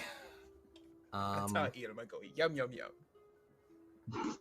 Oh man. Okay. So, is there anything else anyone wanted to do before 6 o'clock rolls around and sundown comes fully? I think I want to see if I can gather everyone together and be like, okay, we need to share information. We've split up. Maybe it's time we reconvene, talk about it so we're ready for the night. What people have planned, I don't know. So I'm assuming at this point everyone's together, if nobody has any objections to that. Sounds The good only to me. thing Yeah. I wanted to do, and I wanted to like see if there's anyone acting shifty while I was like going to, like, I guess leaving the library, like going for my smoke break rest. And if they are, or if anyone, because it seems like some people have been acting shifty randomly. I don't know if I ever witnessed anyone. And I'm gonna like keep an eye on that while I'm breaking. If not, then Fantastic. Do me a favor and roll me an insight check. Oh, okay. 12.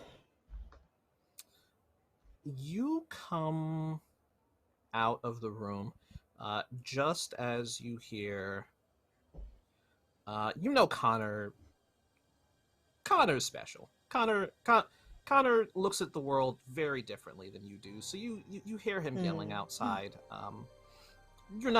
You're kind of used to that by now, but as you're taking a quick peek in that room, the second open room again, just to make sure you got all of your details sorted out and covered.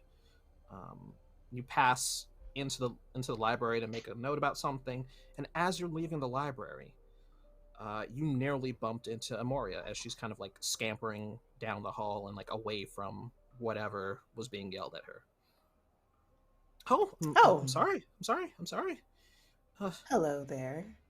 Hi. Yes. You look a little frazzled. Is everything okay? Yeah, I just your friend was yelling things I didn't understand, and I realized that I there was something I need to take care of in the upstairs in the courts.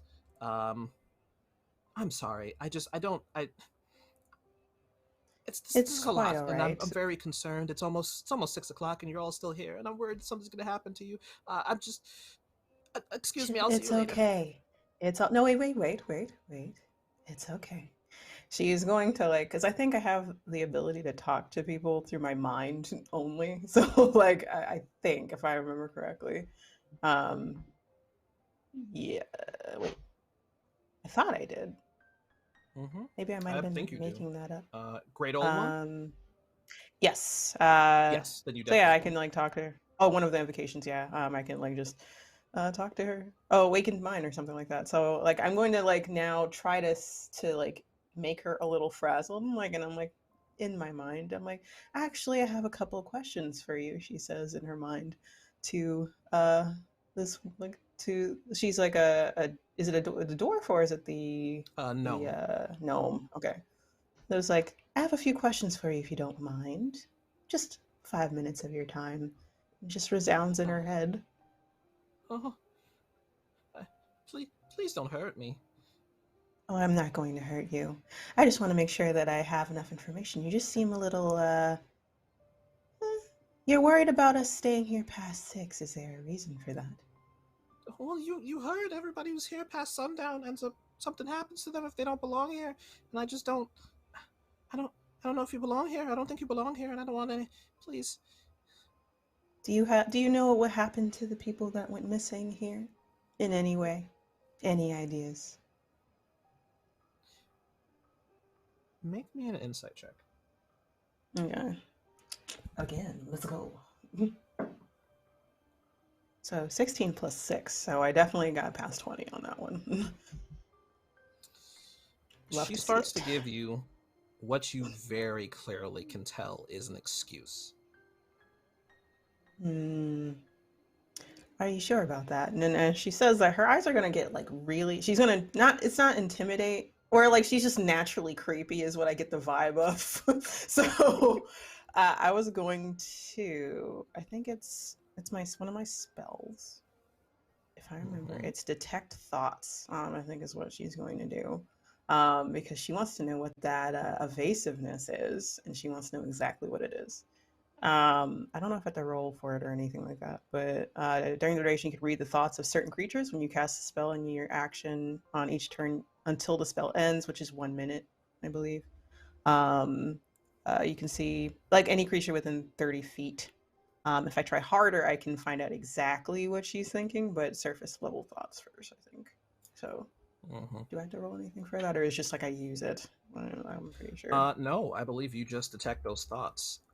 And what's in her head is a jumble. You get flashes of images.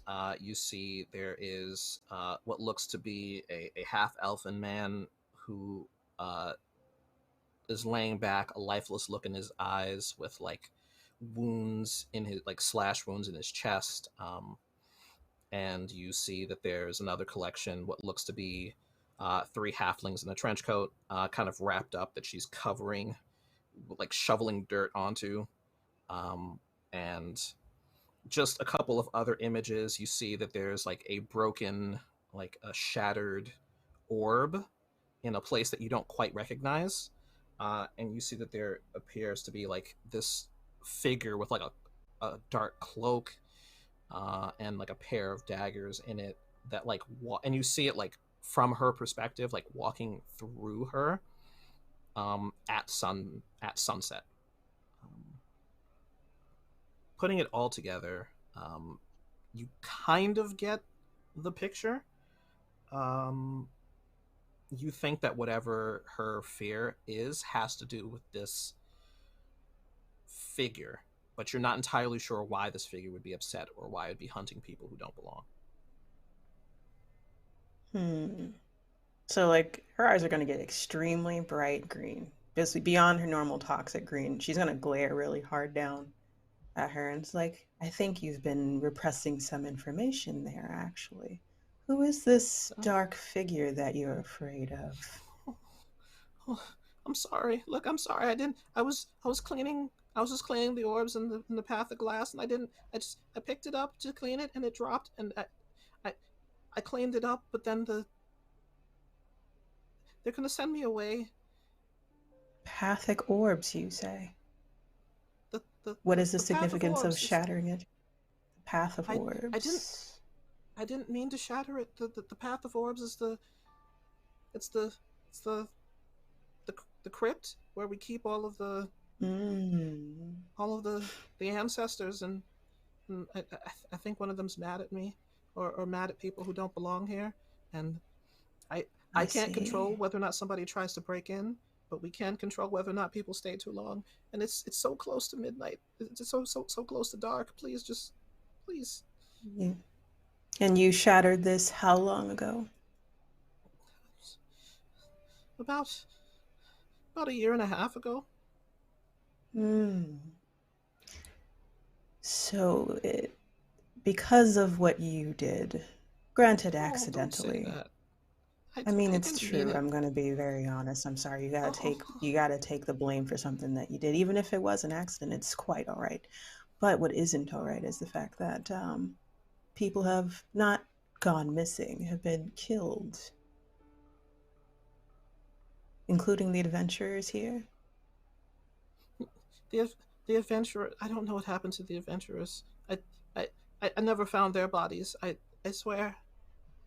Hmm. But you only covered up the ones that you did find, buried them, I correct? Yes. Because of what you did, this could have been solved probably rather quickly. But now, I We'll solve it. Just, you might want to tell someone about this. Oh. Oh. Do I make myself clear? Yes, yes, yes, yes. And she like starts to scamper down the ramp to the lower level, and like once she hits the bottom, she just starts yelling for Barrett.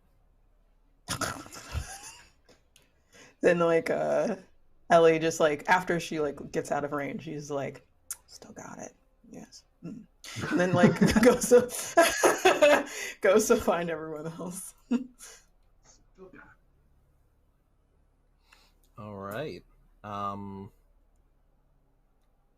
It doesn't take very long for Barrett to kind of ring this loud, sonorous bell that like seems to really echo throughout the property, and very quickly you'll see that Klanga comes running in from downstairs in the basement in the food storage. You see both Cell and Duel come running in as well, not too far behind, in front of Varg, and they're all just kind of like looking around, like trying to figure out what's going on. It's pretty apparent that this is the kind of bell that only gets rung if something is like very wrong.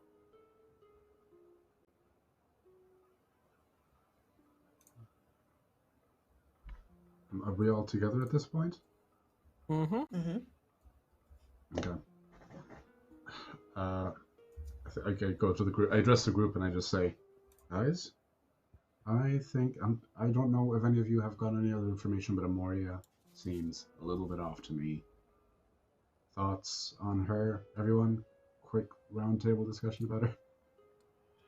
Amoria the I one don't I know just so talked much to? about. Mm-hmm. Okay, just making sure. Go ahead. It is the one that you saw out the window, Connor. I don't know so much about her.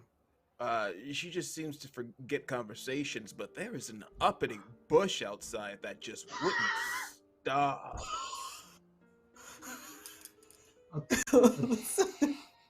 Right to me. Number just one on my stares. suspect list. Also, Just the stares. trees protect the trees protect poor people from getting in the manor, which, you know, it's a living. But there's a lot of the poor people. They We need to their have a own talk stuff. about. We need to have it. Have you ever read the work of the elf Karl Marx? I think you'd like it. Oh yeah, that the Marxist elf, yeah, great with the bow. Yeah, you know the elf. Yeah, he's a marksman. Anyway, Yeah. that's Marx the Marksman. Yeah, it makes sense. Anyway, Amoria. About Moria, I actually just had a conversation with her. And what do you think? I What do you think- think of her? Well, apparently she accidentally shattered an orb from the path of, what is it like? The path of, what was it called again? Path of Glass. Path of Glass. She actually accidentally shattered one of them. It's an ancestral thing. Could have something to do with what's going on. And when she did that, she like stares at her, because I'm assuming everyone's in the center where the bells ring and stuff like that. It's like apparently after she did that, some dark figure arose. And is exacting some form of revenge on people from the outside, as they deem them. Okay, so And you can see, as you say this, like the two twins kind of like look at each other like back and forth, and you see that Varg just like throws up his hands. It's like, oh come on, and Barrett and Klanga are both looking at Amoria, just kind of, not kind of, very disappointed. Very, very disappointed. It was shattered a year and a half ago. Not sure if that's when everything started happening, but That sounds about right, yeah. Amoria. What are you doing?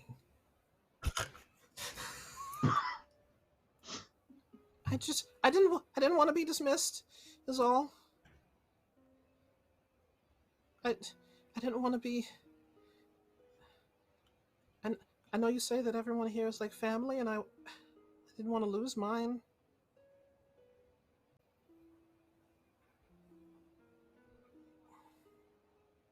Well, you can't stay here. Not if you're gonna lie about something so big. And Klanga, looks at her and says, I'm sorry. Maybe the masters will feel differently, but until they come back, I have to say, you can no longer be here. You're no longer allowed to be in this place. And you hear this crack of thunder as that set of clouds that you saw starting to move in earlier in the day, finally approaches and brings with it thunder and rain. And you hear that pitter-patter as the rain spatters against the outside of the roof, and you can see a flash, and you see the outline of the boulder on the outside, that place where the shrine is. And you see another crash of lightning again, and you see a dark figure. It looks like almost like a jet black cloak that looks like it's made of the shadows. And you watch it just walk through the glass of that back door. That fully glass back door. You just watch it walk through it. And through the open door to the kitchen where everybody is gathered right now. And it's walking in a straight line towards Moria.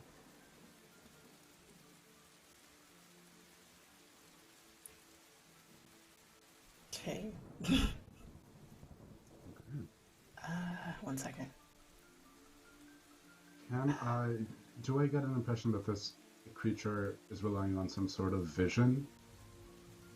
Can I do some kind of insight check for that? Sure, absolutely. Make me one. Not 20. Fantastic. Ooh.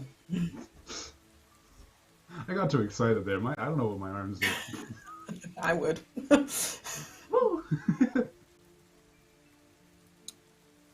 You are looking at this figure, and this figure seems to you very, very, very clearly to be intent on getting to this gnomish woman. And given the fact it seems to be gripping these blades in its hands tighter and tighter as it walks towards her, you get the impression it's not going to be good. Okay. With that nat 20, though, the mannerisms, the general impression, make me an Arcana check. Not good at these. Okay. That is a 16. Okay. You know that there is a type of... It's almost like a spirit of vengeance. Right? Uh-huh. It's kind of an offshoot of a revenant, right? And whereas revenants are these undead that seek to right some wrong and exist for nothing else besides that. It has a lot of the traits and features of that specifically, but this is clearly a spectral being, a spirit, instead of being a flesh and blood creature, as most revenants are. Okay. and you think they're very, very rare, but you suspect that this one may be looking to remove the person who does not belong the most of all right now. That perhaps it's been lashing out since that orb got shattered at anyone who doesn't belong, because it couldn't get the one person that did belong, that should not be there. Okay. And with your Arcana check, now that Amoria is being released, she technically doesn't belong there anymore. Potentially very dangerous for her. Okay. I was asking more than anything to see if I could make her invisible and tell her to hide so that we could take care of this. Absolutely. Go for it. Yeah, okay. I think seeing this creature approach, I kind of like very quickly put two and two together. I'm like, oh, okay, that's not good for them. Whip out my steel pan and do a quick little tune, pat Amoria on the shoulder and just whisper, hide. Just go hide somewhere. And she turns invisible. And you just kind of roll the drumsticks across the steel pan in the lower register. And it's just kind of this like low rumble, and as with each note she fades further and further from view until she's gone. And the spectral figure just kind of turns to look, and then focuses its gaze on you. Okay. Cool. I'm not scared. I'm a big boy.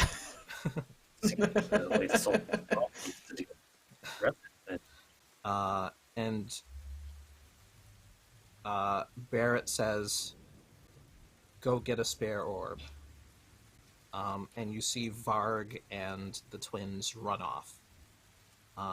You know that it will take roughly 30 seconds or so, like if they're going at top speed, to get from where you are now out the door and to the Path of Glass, that mausoleum outside, and it'll take them the same amount of time to come back. So you've got about a minute that you have to keep this thing occupied. Alright. Well, if that's all, grab the bazooka.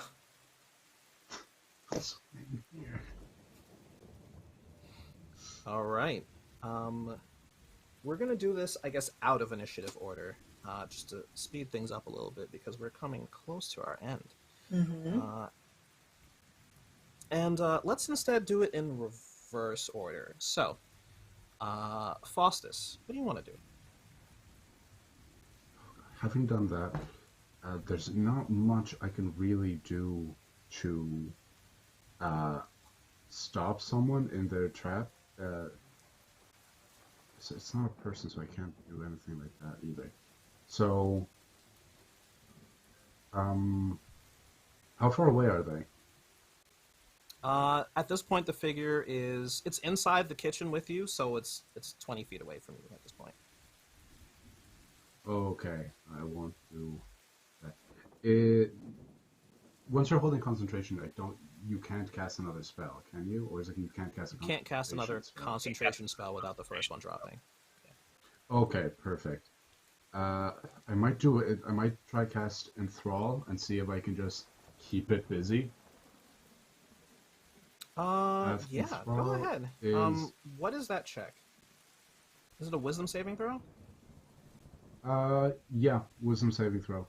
You weave a distracting string of words, causing creatures of your choice that you can see within range that can hear you to make a wisdom saving throw. Any creature that can't be charmed succeeds on the saving throw automatically. On a failed save, the target has disadvantage on wisdom checks to make receive. Yeah. I'm just trying to distract it. Okay. Spell save is 15. Is that Succeed? Yeah. Okay. My spell save is 15. So it seems to stop in its tracks for a moment, kind of looking up and listening to what you're saying, and then it kind of shakes its head, or kind of its entire form shudders, and then it continues to kind of creep towards you all slowly but surely. Elle, what are you doing? So, I have ideas. So I was wondering if I were to summon something in this area, would it seem as like a desecration of the area? Would I know that? Nothing that you know so far appears to make that out to be the case. Okay. I am going to summon aberration, in like near this area. So I'm going to summon a star spawn in that area to like head it off specifically. Fantastic. So like you see her like lean down to the floor, crouch down, eyes ablaze in green. And what ends up happening is that like she puts her hands to the ground, puts her hands to the ground. Sorry, I just saw something in chat. And she's like talking in deep speech, which sounds very chaotic and hard to try to pinpoint what she's saying. And so if you try to listen hard enough, it'll probably make you go a little like loopy. You're like, you know what? No, not a good decision. And then from the ground, something summons through. It's this large being with a very large, sharp mouth, like so sharp teeth, large arms, hulking, and it looks like its skin is like the void, like stars, like galaxies. It looks like it's shifting, and it's going to take the order of like for it to go forward, and it's gonna like use its whispering aura to try to damage this revenant, essentially. Try to distract it. Yeah. The moment that happens, this figure makes a beeline for that specifically, and starts going toe to toe with this eldritch being. And they're going back and forth. During this back and forth, Rindis, what is Dr. Hoots doing during this back and forth? He's gonna watch and he's gonna try and help slow this thing down, and he's gonna cast Tasha's Hideous Laughter. All right. Fantastic. Is that a wisdom saving throw as well? Yep. Okay. DC 15. That is definitely not going to be a 15. And you hear the sound that's more like coughing than actual laughter coming from this figure. And it's just as your spell settles in, and between that coughing sort of laughter it has and the star spawn, it's being pretty soundly contained for the moment. And what's Connor up to while all this is happening?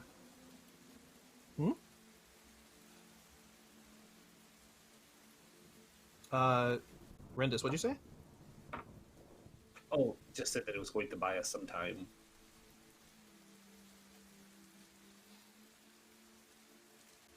Even with the distraction that the spell gives, question, does the spell allow a save each turn, or is it just keep up for the duration? For the Tasha's Hideous Laughter. I'm sorry, one more time? Does Tasha's give you a save after the first one, or does it last for the duration? Ooh, let me pull it up. Where are you, Hideous Laughter? Now I suddenly can't find it on my sheet. It's okay. I think it's for the duration of the spell, or until the or until they're hit. Okay. They are going to be hit Is because the star spawn is going to be. at the end of each of its turns, or each time it takes damage, it has to make a Wisdom saving throw. Got it. Uh,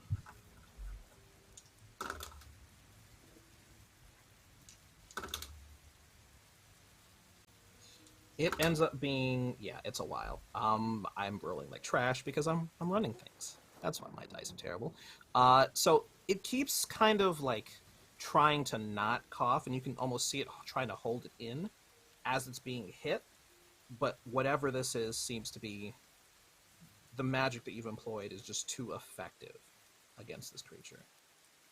I don't know how many times I'm going to roll a 2, but while I keep rolling 2s and 5s, Kiss, what is Connor up to while this creature is being slowed down?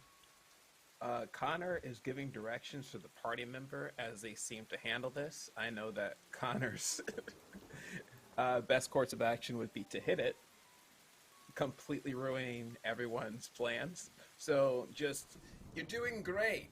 Great hustle. Wonderful. Yes. You're all doing such a good job. I am such an effective team leader. I will hold my action for any shenanigans. Holding for shenanigans. That's legal. Holding for shenanigans is 100% legal. Let me just see if it ends up being locked up. Okay, cool. So just as you hear the front door opening, this creature finally makes a save. Hold on. I'm gonna stop that. I'm gonna interrupt that because there's ability I can use here. So my wizard ability, Chronal Shift, as a reaction, Dr. Hoots is going to say, "Oh no, you don't." And he's going to hold out the wand, and it's going to flash green. And make a split second before he does that, and you have to re-roll and take the second result. And just when it seems like it might slip out, and the DM might actually roll a number above 10. Thank you. You hear the door creak open, and this creature is being like essentially wrapped up and enveloped in this star spawn and just kept at bay. And you see that Klanga, you see that Varg whispers something to Klanga, and she starts crying. And then she takes the orb from him and slowly makes her way towards the spirit, this revenant-like figure. And she walks over and reaches up to where its forehead is, and you see like a vacuum, like this darkness and this mist being pulled away and into this orb. And it very rapidly shrinks down to her size. And you see that it continues to pull away at this material over and over again until just about the end of this, whatever this orb is meant to do. And just before it finishes pulling the last of it inside, you can see the face of a dwarf, a male dwarf, that appears not dissimilar from hers. And then there's a crack of lightning, and your star spawn is holding nothing. And the spell has nothing else to hold on to, no one to make laugh, nothing to make laugh. And it comes to an end.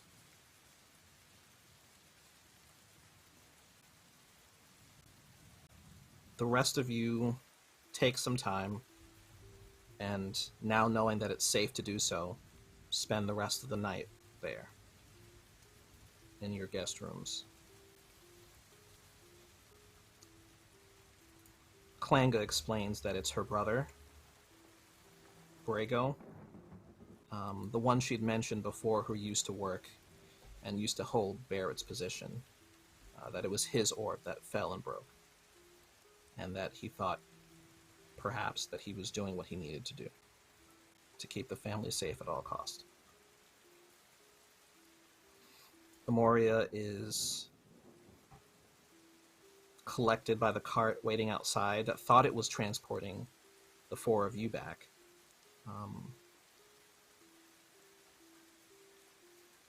Varg goes with them, with her, I should say, in the cart to explain what's going on. And Selindul take a hooded lantern out into the rain and begin digging for the bodies of those people who passed away. And at least for now, the mystery as to who or what made the Grushtar Manor so dangerous has come to a close. I want to say thank you to everybody who made it out. Thank you to all my players. Thank you to everybody working the stuff behind the scenes. And of course, thank you to everybody who's watching right now. Thank you for us we hit our first milestone. I think I must have hit that a while ago, right? Thank you all so much for us hitting 500. That's $500 going towards people who could really use the help. Thank you so much for that. I appreciate it so much. I know that we are coming to the end of things, so very quickly, let's go in reverse order. Please tell people who you are, where they can find you, and all that fantastic stuff. Apollo, get us started. Again, thank you so much for having me. This is great fun. This is an incredible experience. You can find me at TallNerdApollo on Twitter, Instagram, and my TikTok. I post cosplay content, I post like general nerd stuff content.